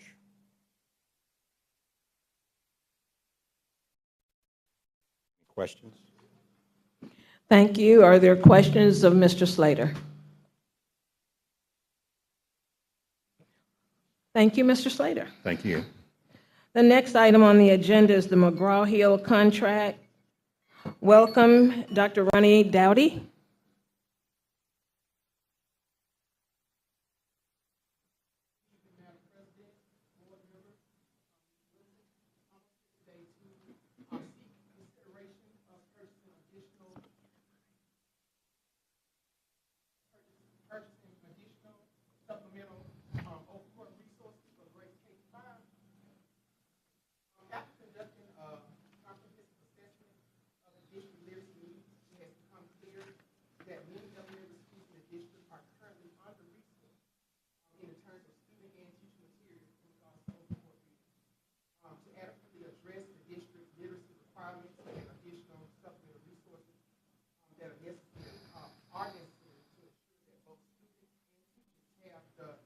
Essential tools for effective instruction and learning. At present, the district faces limitations in the availability of supplemental resources for distribution for teachers and students, and this request for additional supplemental resources will ensure that all elementary schools are equipped with the required materials while also providing a reserve for future years to meet ongoing educational needs. Currently, right now, in majority of our elementary schools, we do not have enough textbooks when it comes to our basic readers for the students. Many schools have an influctuation of students this year, which brought a decrease in our books, and we did not want to take books from one school, move them to another, because that would just band-aid the problem, which would make another problem in upcoming years. So as of now, I'm asking for consideration of purchasing more materials, especially textbooks.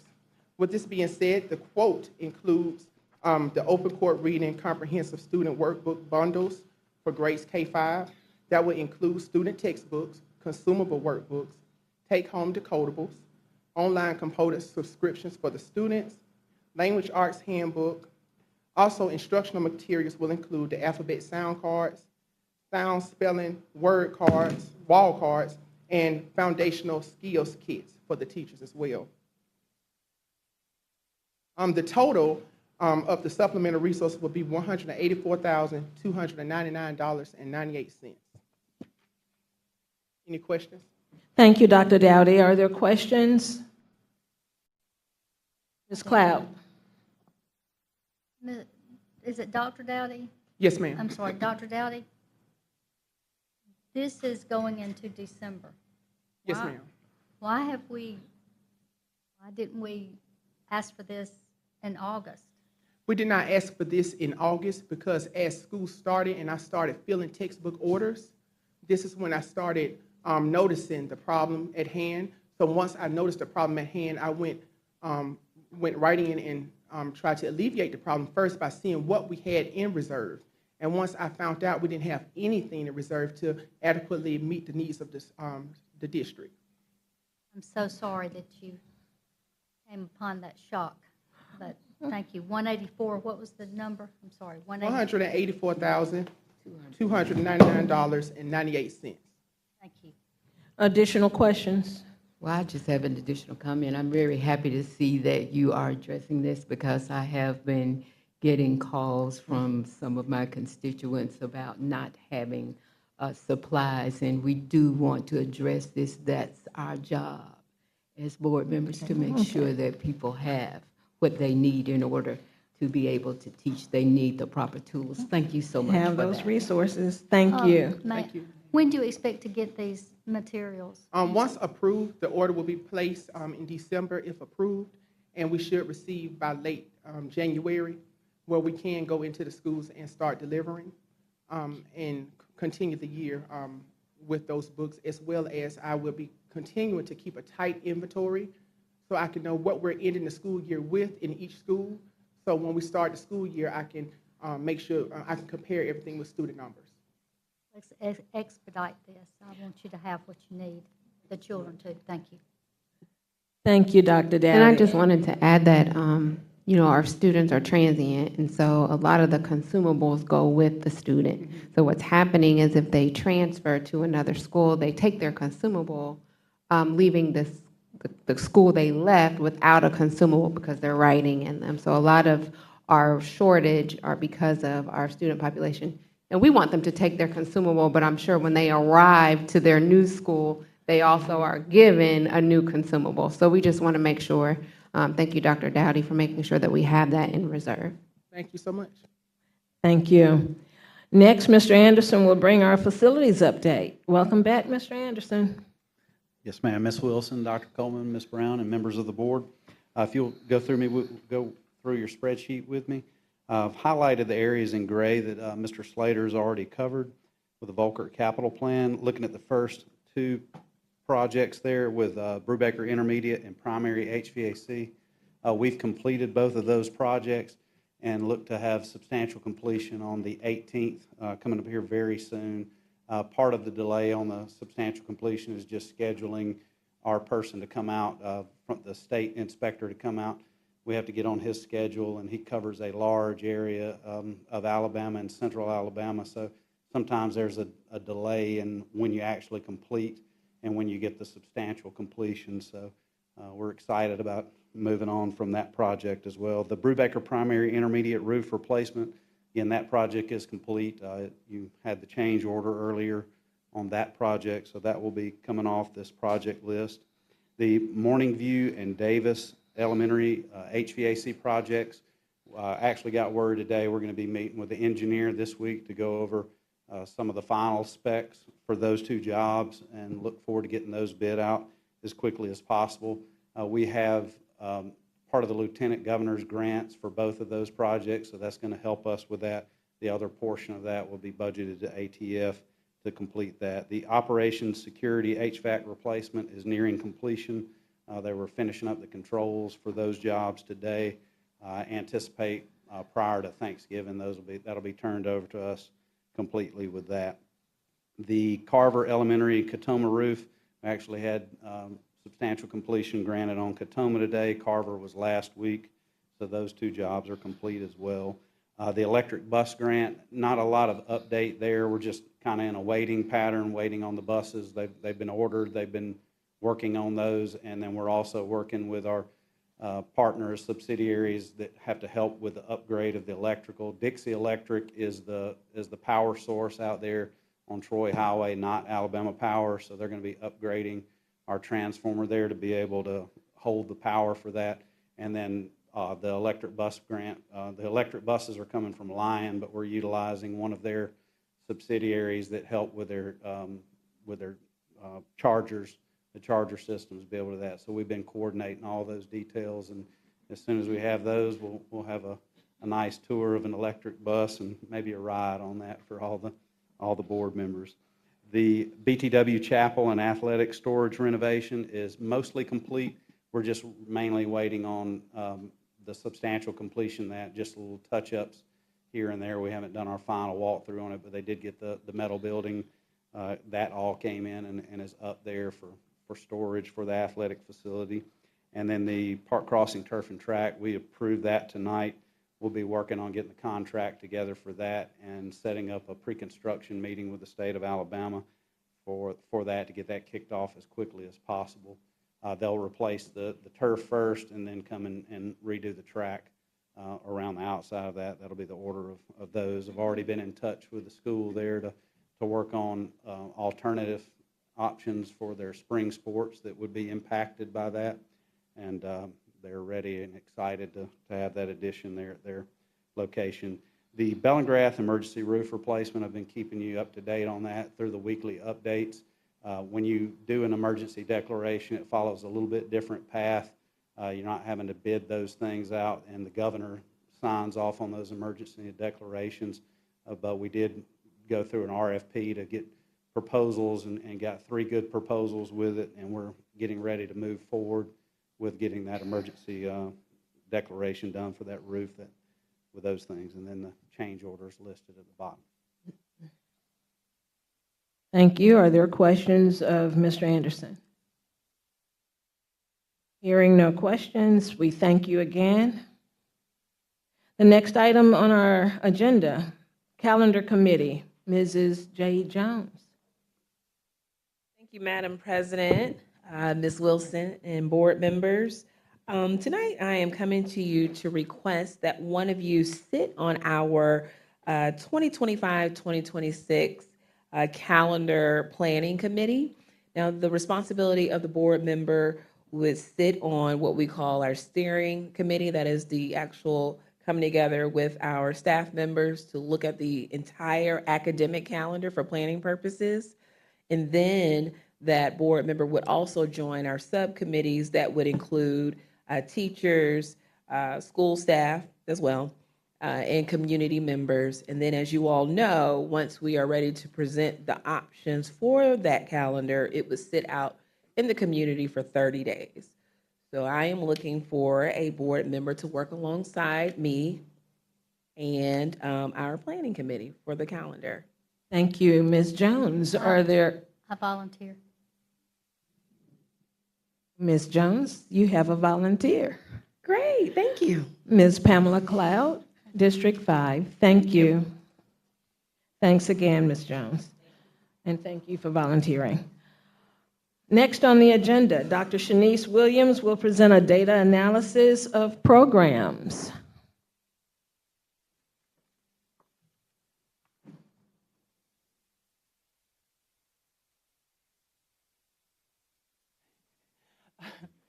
Good evening, Madam President, Superintendent Wilson, and all board members. Thank you for joining us tonight. I'm going to review our data analysis, our district-funded resources for the district for the 24-25 school year. I just got to point it back there. Okay, so the expected outcomes for this presentation is for you all to gain knowledge about the district-funded resources that include the core curriculum and supplemental resources for elementary and secondary schools, as well as the data review that will be detailed descriptions of student usage and mastery for the following programs: iReady, Progress Learning, ALEX, and Edgenuity. Also to gain knowledge of our district's professional development partnerships, as well as understand the district's mastery and non-mastery for Q1 and Q2, and discuss last our 40-day plan for success. So for elementary, it's kind of hard to see. Okay.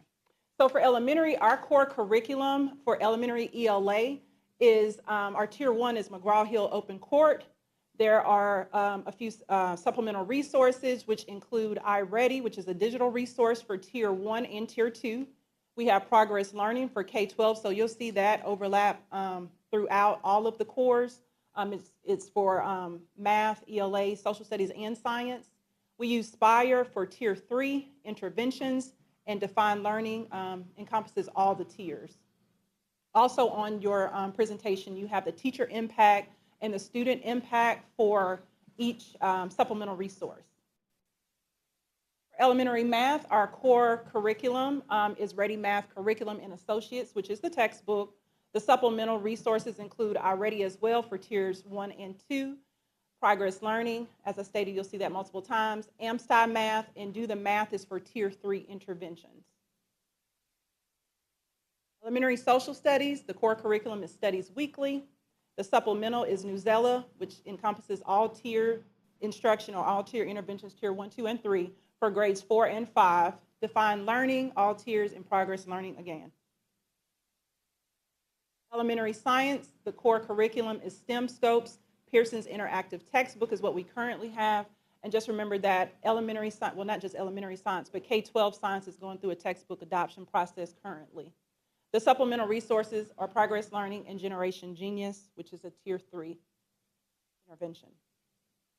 For secondary ELA, our core curriculum is HMH textbook. You have several supplemental resources, which also include Progress Learning, MemBeam, iReady, for 6-8, Writable, which is a part of the HMH textbook, and Waggle, which is also a part of HMH. For secondary math, the core curriculum for Tier 1 is McGraw Hill. The supplemental resources are Progress Learning, Alex is for 8-12, and iReady Digital Resources.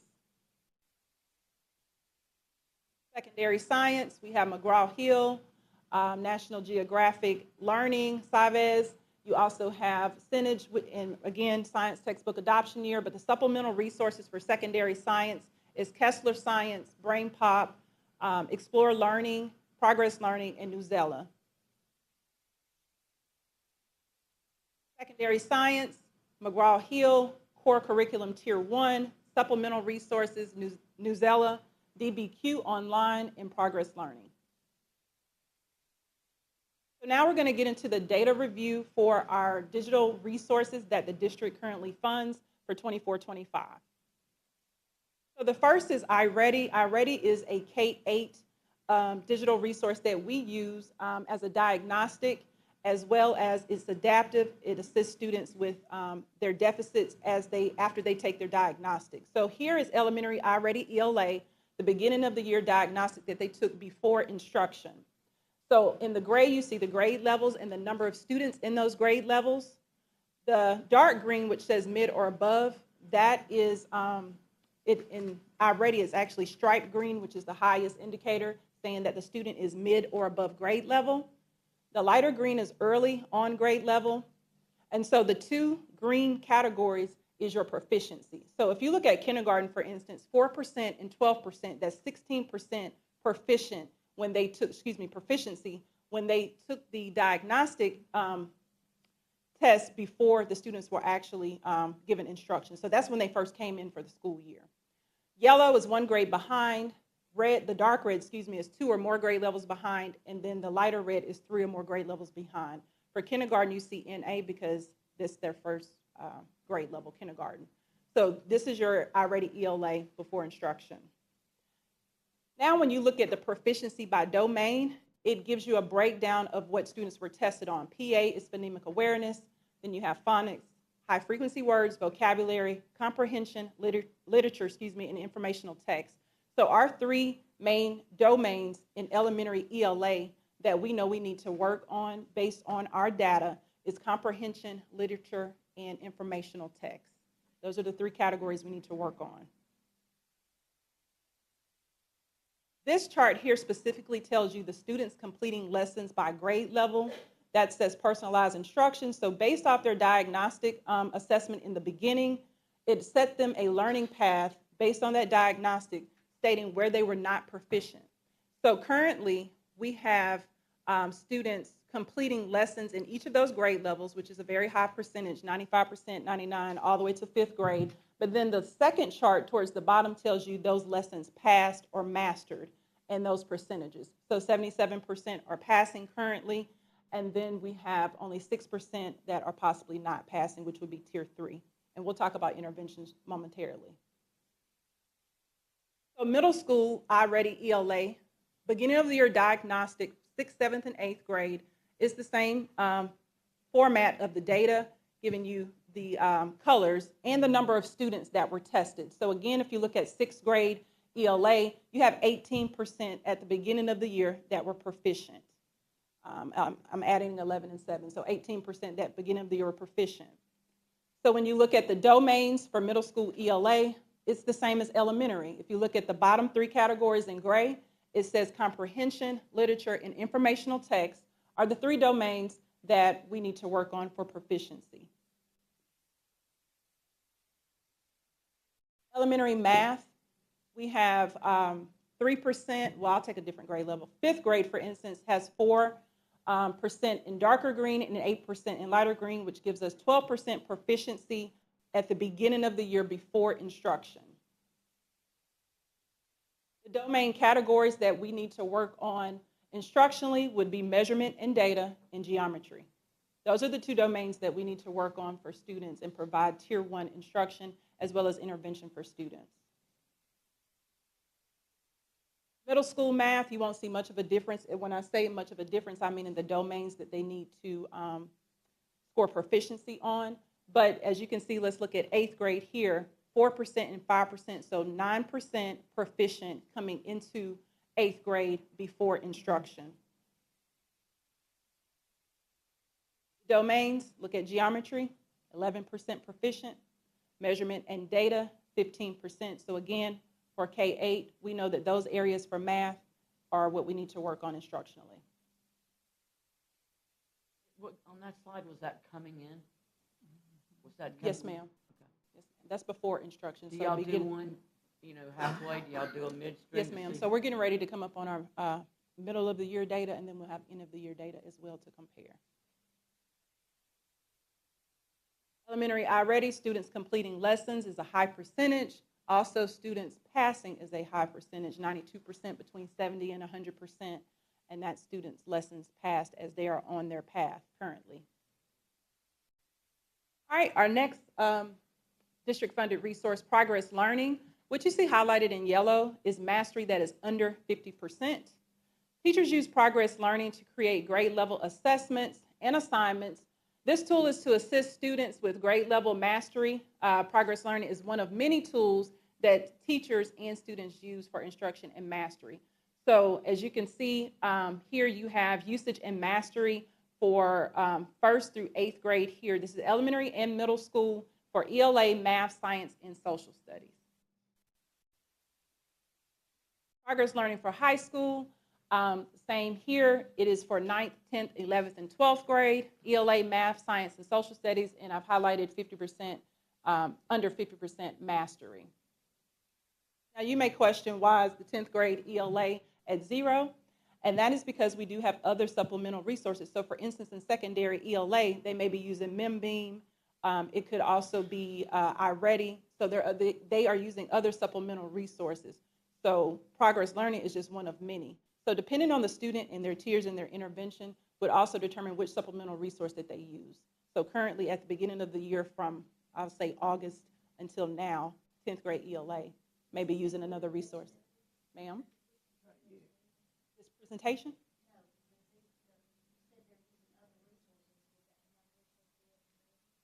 Yes, ma'am, could be possibly. And I'll discuss that momentarily, but that could be another resource that they're using. Yes, ma'am. So Alex is also a supplemental resource for math 8th through 12th grade instruction. You have the course breakdown, the number of students, and this is, if you look at the beginning of the year, this is data from the beginning of August until November the 5th. You have your beginning knowledge, which means your beginning of the year data that's before instruction, and then you have current knowledge, meaning where they currently were as of November the 5th, and then the percentage that they gained. So if you look at 6th grade, you see a 3% gain, but again, there's other supplemental resources that the student or students could be using other than Alex. Edgenuity, 612, quarter 1, which is first 9 weeks, enrollments. I have blacked it out for the sake of a public presentation. I do not want to reveal schools. However, you have that information provided to you by Mrs. Wilson, or she will provide it to you. So I'd like to go ahead and request mine, if I could get mine, Ms. Wilson. Thank you. We'll just, everybody. I'll send it to everybody. Okay, yes, ma'am. This is where I can't see up close. Okay, so this here is the number of students who completed their coursework, the usage based on teacher vacancies, and the content area, as well as students that are passing those particular courses. Again, this is for quarter 1 and the completion grades per course. Oh, there we go. Completion grades per course. For this year.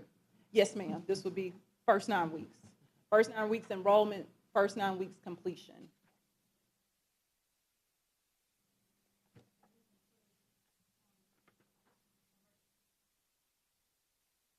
Yes, ma'am. And I'll kind of go over that shortly in just a moment. Quarter 2 here, enrollments has the current locations. This gives you the actual enrollment, the actual grade, overall grade, and then the current progress. So let me say something about the current grade. The current grade percentage may be higher. So for instance, in the first one, it says 64%. Then it says overall grade 74%. And then it says current progress, 29%. Dr. Coleman, I'm reading the very first line. I saw you looking. Reading the very first line on this slide here.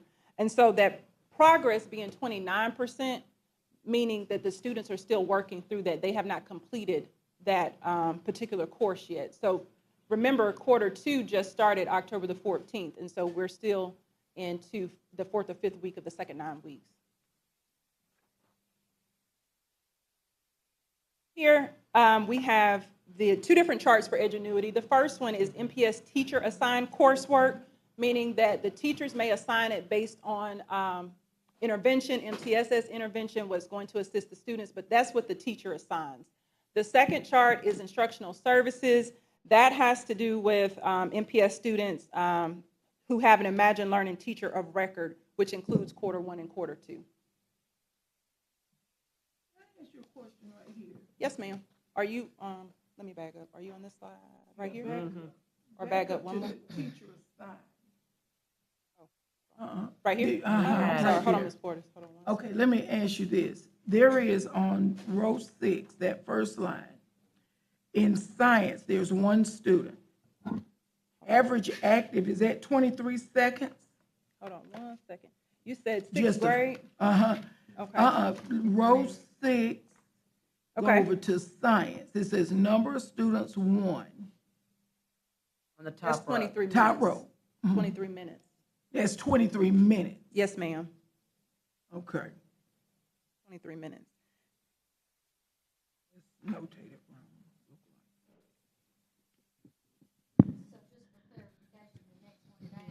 Would be 2 hours.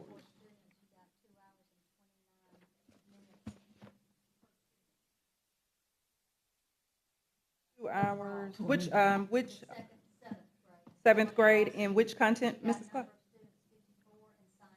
Okay, hold on. Yeah, they're looking at the same chart, and if you look above, the time, the hour comes before the colon and then the minutes.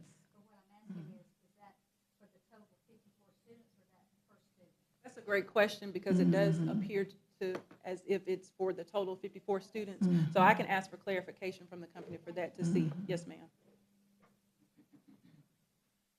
Okay, here are professional development partnerships. These are our partners, which is Define Learning, SREB, Studies Weekly, Alabama Reading Initiative, ARI, Office of Math Improvement, OMI, and McGraw Hill Open Court. And the impact for educators as well as the frequency that we receive, we meaning Montgomery Public Schools receives either monthly, quarterly, and how often we receive that professional development.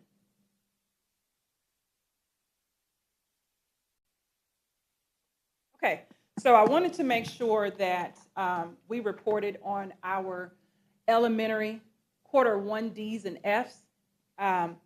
So this is from quarter 1, first 9 weeks. The number of students in elementary school with a D or an F was 3279. If you look at all the way to the right in the blue at the bottom, where it says percent, at least 1 D from quarter 1 was 19.57%. Or at least 1 F was 8.24%. Now, when you talk about Ds and Fs or failure, you have to look at other indicators that affect that, which could be attendance or out-of-school suspensions. So when you look at out-of-school suspensions for elementary students for quarter 1, first 9 weeks, we had number of students with 1 or more was 40 students. The number of Fs with 5, the number of students with 5 or more absences, 41%. So as you can see, the absences and the out-of-school suspensions do affect instruction and do affect our failure rates in the district. So we have to look at those root cause analysis that affect our failure rates as well. As well as no teacher in that classroom. Yes, ma'am. You know, looking at that, I'm just saying, when you look at that kind of data, I remember when I first came on this board, you can change 1 word. We used to have a deal, the deal where is a child will not miss, over 10 days and unexcused. Mm-hmm. It was will not. Now we changed it to may not, okay? Well, with that may not word, by putting that in there, we're accepting all these students, and I know COVID had a lot to do with that, but, you know, COVID's been, you know, back a while. You're looking at that, and to me, that is something policy-wise the board should be looking at, just on one word, and stick to it, because if you, it's just like when you say one bad apple spoils the whole bunch. If you set a policy, you do it. You may lose some people at the beginning, but when they realize you're serious about it, it's just like on teachers. They'll get there, just like those students get there. I get it that some of our students are chronically ill. You label those students something, but the ones that have this type of absence and you see this type grades, you see at this point, somebody needs to step in and look at policy, especially on absenteeism. I mean, that's just data, to me, raw data, that we've got to not just put up there and blink at. We've got to look at it together and say, hey, look at the correlation here. Thank you. So I also wanted to make sure that we provided you with the quarter 2, which is our current data from October 14th, which was the beginning of second 9 weeks, until through November the 4th, and where we currently stand with that data as well, with the number of students that have D's and the number of students that have F's. Now, it does appear to be higher second 9 weeks. However, that when we pulled the data, that may not account for if teachers put in grades at that time. It may not account for testing. And so when I say that, I'm saying that to say that you won't have a true picture of what that data will look like until you look at the end of the second 9 weeks and compare apples to apples from the first 9 weeks data that I shared with you. I believe so. Yes. We have? Okay, yes, ma'am.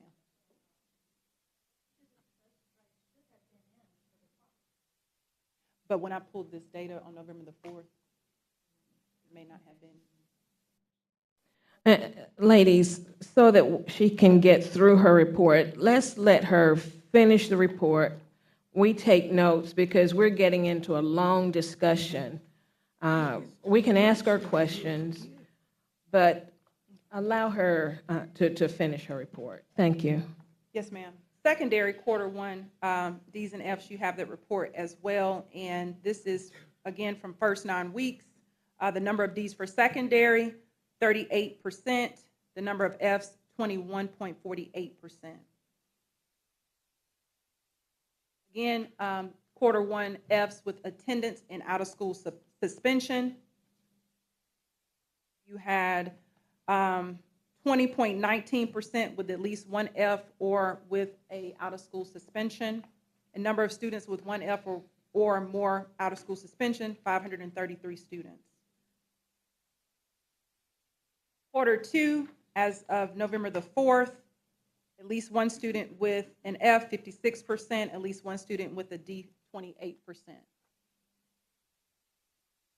Now, as I stated, from the quarter 1 for elementary and secondary for K-12, root cause analysis, things that have affected D's and F's, student attendance, student behavior, teacher emergency certifications, teacher alternative certifications, teacher vacancies, teacher absences, high quality instruction, and targeted professional development for teachers. So all of these things are also descriptors and factors that, that have been a root cause analysis for those grades. Now, in the 40-day plan of action to address these things that look like your data review, your failures, high quality instruction, the Office of Academics and Accountability has started bi-weekly gradebook audits by standards, teachers and schools to monitor the grade books from the district level. This process allows the district to make informed decisions about classroom instruction.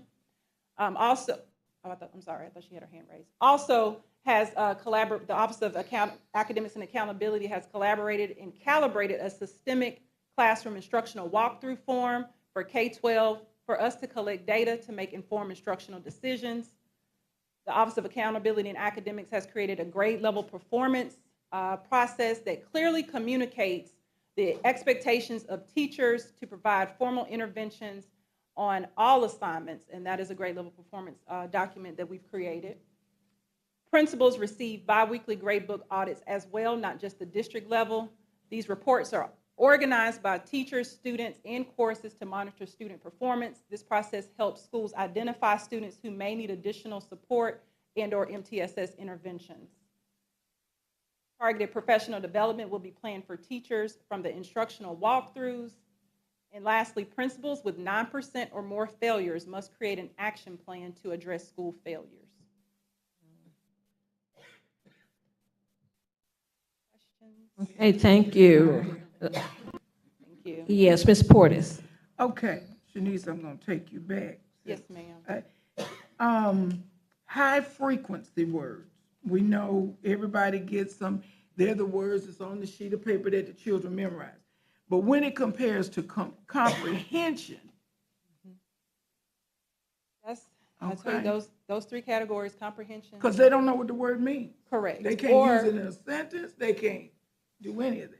So comprehension is what we know we have to work on instructionally. And so doing those instructional walkthroughs from the Office of Academics and Accountability, it's really all boots on the ground right now from this department, because we need to get in the classrooms and see what's going on instructionally.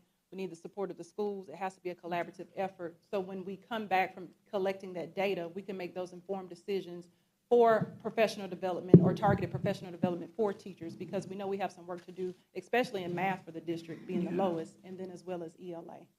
Good. I hope you'll get time to talk with the Parent Engagement Committee. We'd like to help you on that piece where the teacher find out the failure and it flows to the parents. And when do the parents know that their children are failing, and how do they find out, and what we can do to help them understand when the baby starts failing? Yes, ma'am, and so that will probably be through our MTSS process. We're working on that as a department as well, and what I mean by that is that grade level performance as well as the MTSS documentation, marrying the two and making sure that the parents are informed, the teachers, the schools, everybody's informed in helping that child. But Good, we'll invite you and then we'll help you get the parents knowledgeable. Yes, ma'am. Did I have another question? Ms. Cloud. Okay, thank you. When does this 40-day plan begin? I started October 9th. October the 9th, okay, so in 40 And days. so let me, just as an update, that week of October the 9th, the instructional walkthrough form was created, as well as that grade level performance document was created, and so that has already started. The first grade book audit was sent to the principals on October the 28th. Yesterday was a holiday, so they'll get it every 2 weeks. Yesterday was a holiday, which they would have received it, but they received it today. So we get one report from the district that looks like standards, the schools, and the teachers, and then the schools get one that has the students' names, which, and to what you said about the students, that's one way that the schools can also monitor the students through, for MTSS purposes or intervention as well. But the principals also get that report on the same day as the district, but it's bi-weekly every 2 weeks. Are you getting support from the whole of the leadership? I mean, because it's going to take just not curriculum, but student support. You know, that helps. Every guy's got to be hands on deck, because that brings in MTSS also. Yes, ma'am. Well, we're still having meetings with different departments and different personnel just to be cohesive. I'm sorry, excuse me. Just to be cohesive and make sure we're all collectively working together. Thank you, Dr. Williams, for Yes, supporting this with student support. Thank you. Are there additional questions? Just Yes. one more comment, and I mentioned this before, but would you take a note to kind of look at what we're doing? I know we talk about the lack of, but what are we doing for those children that are exceeding? Because we don't want to keep holding them, and what are we going, what's the plan for their elevation? You mean if they're currently at or above grade level for enhancement? We would have to discuss enrichment opportunities for them. Now, we do have different things for innovation as far as extracurricular built into their schedule, like, with the STEM labs and things like that. But that's an innovative process that we're using. But we definitely probably need to reevaluate our enrichment for students who are already exceeding grade level. Yeah, because some of your STEM lab projects you gave this summer have some of the 6-year-olds too advanced. Because we've been doing projects all year. My last question. Go ahead, Ms. My Cloud. last question. I need to circle around to the EL children. Okay. And our EL parents, we need interpreters to let the parents understand, because they're truly wanting what's best for their children, but there is a barrier there, a language barrier. So How, does that include helping all of this in there? Yes, ma'am. So I've met with Ms. Ussery, who is our EL specialist for the district, and she is also doing interventions in the schools for EL students, and she and I actually met today to make sure that we are supporting our EL students, because we have work to do as well in EL. This is K through 12? 'Cause Yes, we ma'am. have- Okay, Yes, thank ma'am. you. You know, I know a lot of people use the acronym IEP for special education students, but have we tried using individual and personalized education plans? I thought about it when you mentioned those students who are excelling. Rather than put everybody in one basket, have we tried individual or personal plans for those students so that they can move at their own pace? Yes, but that's a different discussion. Well, we have, it wouldn't be called that, but it would be something different. But when we have that discussion about enrichment opportunities for students, not necessarily putting a label on them, you have gifted education, which is a completely different category. However, that opportunity will look different for them. But, Absolutely, and to yeah. be honest, every student could use a personalized plan, but that's a whole other story. But you know Thank what, you Dr. so Coleman? much. You're absolutely right, because the first advice I got as a classroom teacher was do an IEP at that time for every student. And I helped a young teacher at one of the elementaries do it, and she knows her babies by heart. She knows what they can do, just because she did that, because that's how it helped me. And I was able to talk with, of course, I taught middle school, but I was able to talk with them and tell them, you don't know your multiplication phase, baby. We call them Thank you. individual So learning it plans. helped. Individual Individual learning learning plans. plans. That's what they're Okay. called, individual learning plans. And it's different terms or acronyms, personalized Absolutely. instruction, and things like that. Thank you so much. Thank you. Thank you so much. The next item on the agenda is our MPS accreditation overview. Welcome, Dr. Gregory King. Thank you, Madam President, school board members, Superintendent Wilson. I wanted to take this time just to give you a high-level overview of the accreditation process, and there is some time built in for questions afterwards.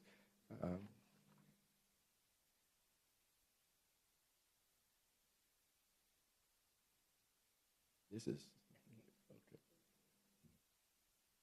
There we go. So the district accreditation engagement review process, this, again, we've already started with this, but it's just to give the board a high-level overview of where we're headed. So Cognia process for accreditation engagement review really is around the continuous improvement process. So it's a little different than probably how we viewed accreditation previously. So, and we also communicate with principals as well as already their point of contacts to support the principal, because this process is a district-wide process. And so it starts with our self-assessment, which we have to do at the district level. And I'll introduce two of my team members that are here, as well as some staff that are also helping in this process. And then once we do the self-assessment process, then we get into the engagement. And engagement is directly with the lead evaluator, whom I've already met with in August. Then we have exchanged emails. And then once we go through the engagement process, then we report on our progress. And I'll just share with you how it's a little different than what we've shared in the past. So as I said, we do the self-assessment. Principals also will do self-assessment at their respective schools. And so we have developed the process by which we will engage with the principals, and then we will also collect their information so that we can have it in-house at the district level, but as well as at principals keeping it at the school site. And so then the accreditation engagement review will take place actually March 2025. And I just for the sake, I just needed more time as I got acclimated to this process, and then also to ensure that we're moving along and gathering all the information that we need. And then we have what is called a progress report. Up in the top where you see candidacy review, we don't actually have that process, but this is just a good visual of what the process entails. And so at one point, the accreditation has changed from actually a 5-year process to a 6-year process. And then when you look at about 5 years ago, I believe Montgomery Public Schools went through the accreditation process. So this year, we're starting with year 1, which is our engagement review. And then this until most of our documents and data is uploaded into the Cognia system. All of our principals are familiar with the Cognia system. That's where they upload their school improvement plans. So Cognia will actually do what is called a desk review before they even get here. So it's a little different than in the past where it was like an event. You know, we roll out the red carpet, we drive people around. That's not how it is anymore. And then at one point, the board also, you were involved in some capacity. But now it's about looking at our documents in terms of how you govern. They look at our documents. So everything we are actually in the process of doing is collecting all that data, uploaded into Cognia so that they will do a desk audit. And we have one of the most experienced, I told the team, the lead evaluator, we got one of the most experienced lead evaluator we could have gotten. So our team is very capable, and I'm really excited. And I would like to pause and just introduce two of of my team members, but that represent us is going to be Dr. Shanice Williams and then Jacqueline Campbell. They help lead the process in terms of our team, so we work together, and especially with Jacqueline Campbell and Dr. Williams, they have such a historical knowledge of the district, which is going to be instrumental in terms of what we need to do and how we need to progress. So the engagement, like I say, reviews is no longer tied to an event or a date. And so if on-site is required, then they could schedule that at any time. And they also will schedule interviews with whomever they choose. And most of that probably is when they look at the data, they want to probably get some information that's not very clear in the data, they may want to conduct interviews. And that could be from a principal, it could be district person, so it's not really, we won't know that until our lead evaluator finishes looking at the data. And it also may include stakeholder interviews. And so that you know, right now, we do this as a part of the Title I compliance, federal compliance, where our schools send out parent engagement surveys. We also send it out to teachers. We also send it out to community stakeholders. All of that information is actually is going to be taken into consideration when we actually start the engagement review process. And so again, most of it is online. It's in the Cognia system. Most of our principals are familiar with it, and then our new principals are getting up to speed onto that. And then, too quick there.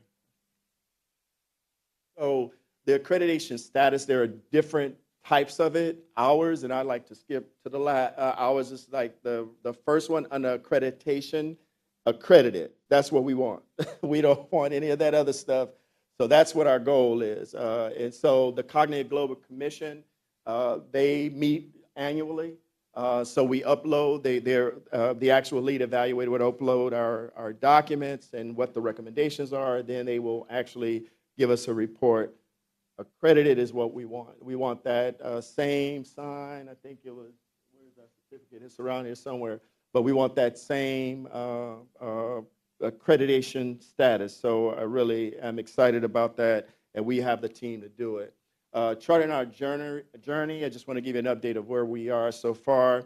So like again, the engagement review process, it starts first with a required analysis. A lot of this, well, some of this work has already been done. We looked at 3 years of data. that goes from our achievement data, goes our discipline and our chronic absenteeism. We have, and our team have uploaded three years of data for all of our principals at all of our schools so they can actually do analysis. Now, some of this work had already appeared to be duplicative because in our ASIP that all of our principals have to do in Cognia, they actually had to analyze data to come up with improvement plans so that then also they align the budget with that. So I know the principals have gone through that process. We tweaked it a little bit so that it'll be aligned more with the accreditation process. So the executive summary and Superintendent Wilson and our team, we actually will have that up and ready, and where if she has to, she will actually deliver that on behalf of the school district. And so we are now in the self-assessment process. We have some teams. We already divided it into teams. You'll see a picture of that shortly. We have a lead and a co-lead, and we also, like at the principal's level, we have what is called a point of contact, and that is to not only support the principal, but we also preach that you cannot do this alone. It is a team effort. So we are all in this together. Everyone is clear about why we need to make sure that we are accredited at the end of the day because it adds value to our students' diploma, and we want to make sure that they continue to do the exploits that you saw tonight, that they do this on in college or in careers. So, and so the new performance standards, there are 30 standards, and they're applicable to all institution types except for early learning and extended learning. They are effective in terms of they have created these standards, but for us, we won't be actually judged on any of those, the two that they added, early learning standards. But maybe in the next 6-year cycle, that may be an issue, but we don't have to worry about that. And so, as I said, our team has already been assembled. These are the leads of these teams, and if you notice, we have not only district staff, but we also have school-based principals, and school principals actually lead in this process. So we have Christy Hatch and Shannon Smith, who are on culture of learning, leadership for learning, which is Jacqueline Campbell and Dr. Giles. Engagement of learning is Heather Grayson and Dr. Williams, and then Brian Carter and Lolita Osborne are the growth in learning. So these are our team members. And then this is an example of a rubric, how they measure whether or not we have reached a particular standard. So I always say shoot for the stars. So we're looking at level 4, and all that we try to accomplish, we want level 4s. And so that's what we're want to try to accomplish. And so next step for us is beginning to draft the narratives. Zoom meeting with the lead evaluator. Like I said, I met with him already in person. And then our district core accreditation team checkpoint meeting will happen this week. And then accreditation committee work session will happen probably in the next couple of weeks. And then we continuously support schools throughout this process. Like, again, training the point of context just recently. And then, so in the end, our cognitive support, the lead evaluator is Dr. Stephen Sargent. And then I gave you our leaders, and then accreditation point of contact is me, but it's Jamie Wilson, but I take the load on her behalf, and so what we will do is engage so that she can be ready to present. So I think that's it. Thank you, and I'll take any questions. Thank you very much, Dr. King. Are there questions of Dr. King regarding our accreditation? I had one. Yes, ma'am. You explained beautifully some of the changes, and I still might be old school on this, but there is no hard date for a team to come in and, as you said, lay out the red carpet, but after we have done the self-assessment, they've done their desk reviews, they have done further investigation, is there a timeline at what point will we hear accredited? That's a good point. Like after March, I think the Cognia Global Commission meets one time a year. So after they finish our process, they will upload it. I don't have a time. I'll check with the time on that, but I don't have a time tonight to share with you. No, and I don't really need the exact date, but possibly within a year. What confused me was looking at the cycle, the engagement review, continuous improvement work, but that continuous improvement work is going to come with whatever recommendations. Exactly, that is, you hit the nail on the head. It's exactly correct. Thank Great you. interpretation. Yes, ma'am. And Dr. Coleman, I have a question. Who is it exactly, since all of y'all are in the room, I've sent emails to you, Dr. Williams, and Dr. Wilson on schools PLP to make sure it is on next month's agenda. Who is it that I go to make sure that happens? That's superintendent's. So that is, I mean, I think she told me that today. So it's, if we have board members that are interested in it, okay, that's who I come to next. Yes, Dr. Keith? I mean, or is that already a no? No, we're working on accreditation right now. And I know that's a real concern. Let's talk about that. You said we couldn't talk about it in executive session. We couldn't talk about it here. Let's bring it up with our email. So where do I get our that new answer? business? Let's bring it up with new business. Let's do that. Okay, good. Thank you. Any other questions regarding accreditation? All right, thank you.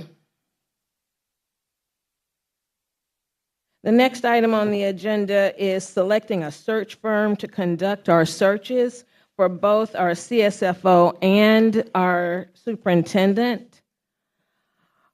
We will be posting the RFP in order to receive detailed, comprehensive proposals from qualified firms that provide both their qualifications and their pricing models. It gives us a more complete opportunity to evaluate not only the qualifications, but the cost of the services and what services will be provided to assist us in making our informed decisions. Ms. Murray and Mr. Rudolph have been assisting with the process and are ready to help us move forward so that we might choose a firm, hopefully before the new year. This firm will conduct the searches so that we and our stakeholders can have open and honest discussions about the processes as well as the candidates. This will provide us ample time to include focus groups and interviews. So I have an appointment with Mr. Rudolph tomorrow so that we can get that RFP completed, posted, and get this search on the way. Is there any discussion about the process? Okay, thank you. The next item on the agenda will be our job descriptions. Ms. Murray, are you? Yes. She will discuss the item that we moved from the business session to our work session.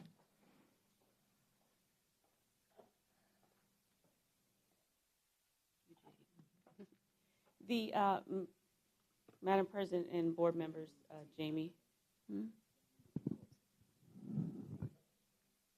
The topic of job description is actually for information, as this is information that has been distributed to you previously in our weekly updates, as well as in the individual sessions that we had as we prepared for the larger presentation a few board meetings ago for the salary schedule adjustments district-wide.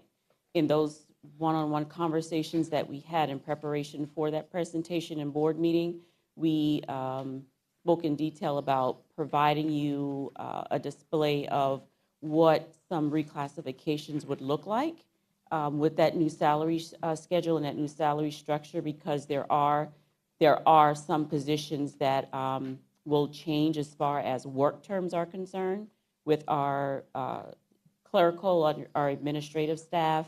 Another group was our maintenance and logistics staff, changing some of the job descriptions to be more reflective of the work that they actually do. For instance, our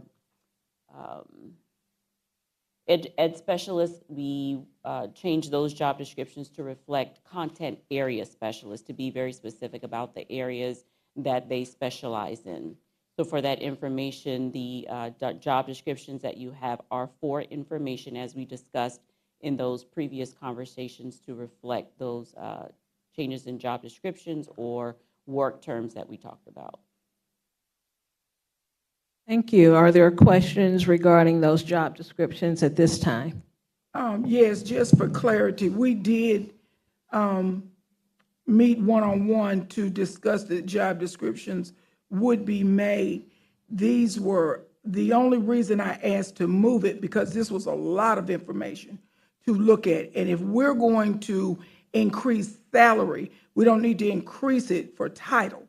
We need to increase it for work and structure. So to go through all of these was daunting in such a short amount of time, is why I wanted to spend for my district, I wanted to spend time actually looking and seeing where they came from, because secretaries, bookkeepers, classified staff was not in the group. They were not part of the team. So knowing what they do, I would like to read in totality to see what we're having them do as opposed to the job description and the amount of money that we're paying. That was the reason for the move. And to clarify that, yes, this is not just the first time we're hearing it. This is the first time I am seeing it, though. So I just wanted to be sure. Are there other questions or discussion? Ms. Cloud? Yes, Ms. Murray. Are we going to be able to see what the anchors of performance are? Like the anchors, you know what I'm saying when I say that, like didn't meet job performance standards, met excelled job performance standards. I mean, are you going to have that piece in there? Because you come in, hey, I like this person, I'm going to give them a raise. I want to see performance being the measure, not like Ms. Porter said, not just the title. I want to see performance measures.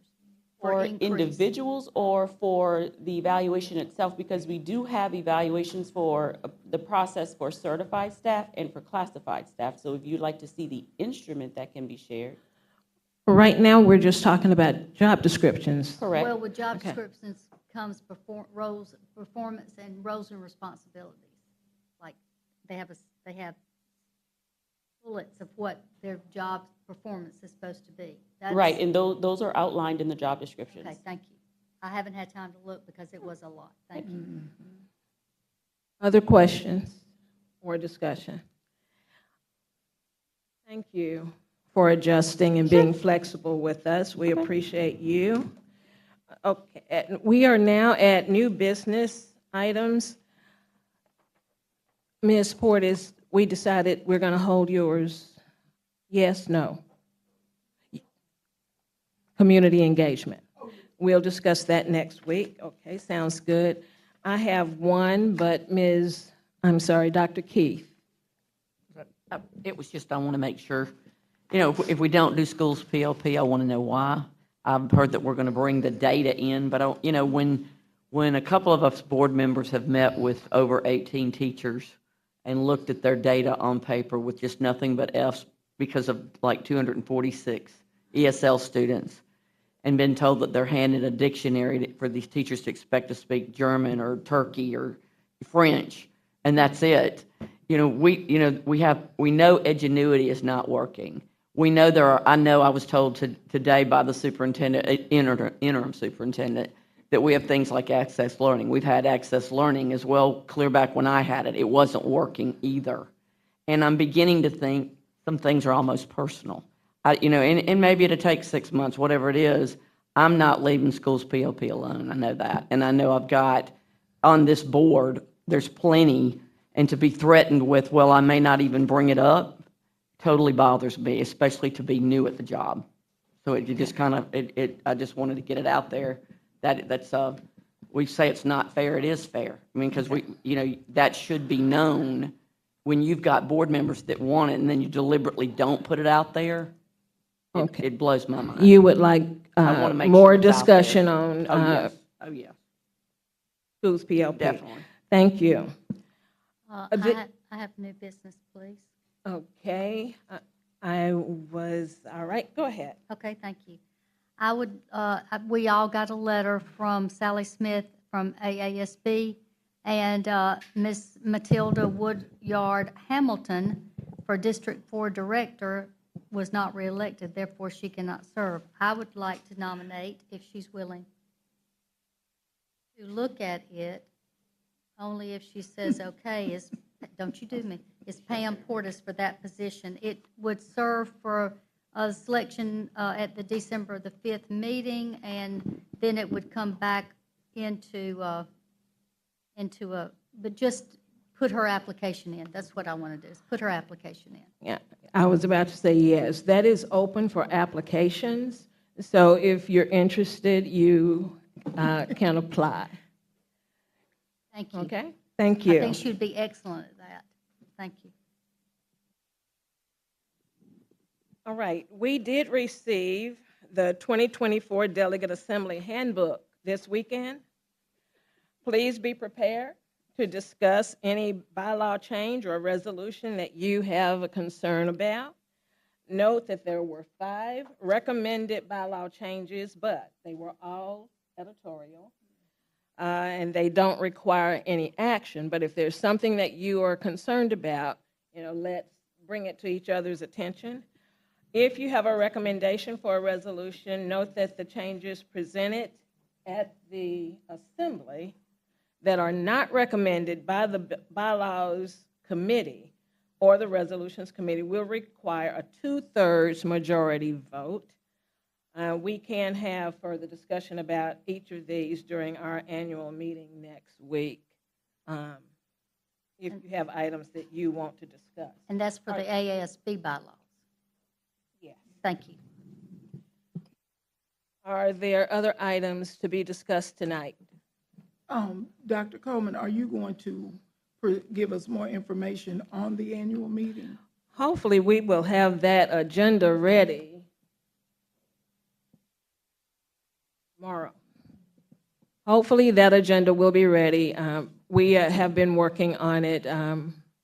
It's the same day as our training, so I'm working in collaboration with our vice president, persons that we are inviting to participate, such as you. You will be presenting for community engagement, and making certain that everyone that we want on the agenda will be available. We'll get that printed out and in your mailboxes, hopefully within the next, let me just give myself some grace, 48 hours. How about that? All right. Hearing no other discussion, do we have a motion to adjourn? I would like to make the motion to adjourn this wonderful meeting tonight. Is there a I second it. It has been moved and seconded. This meeting is adjourned.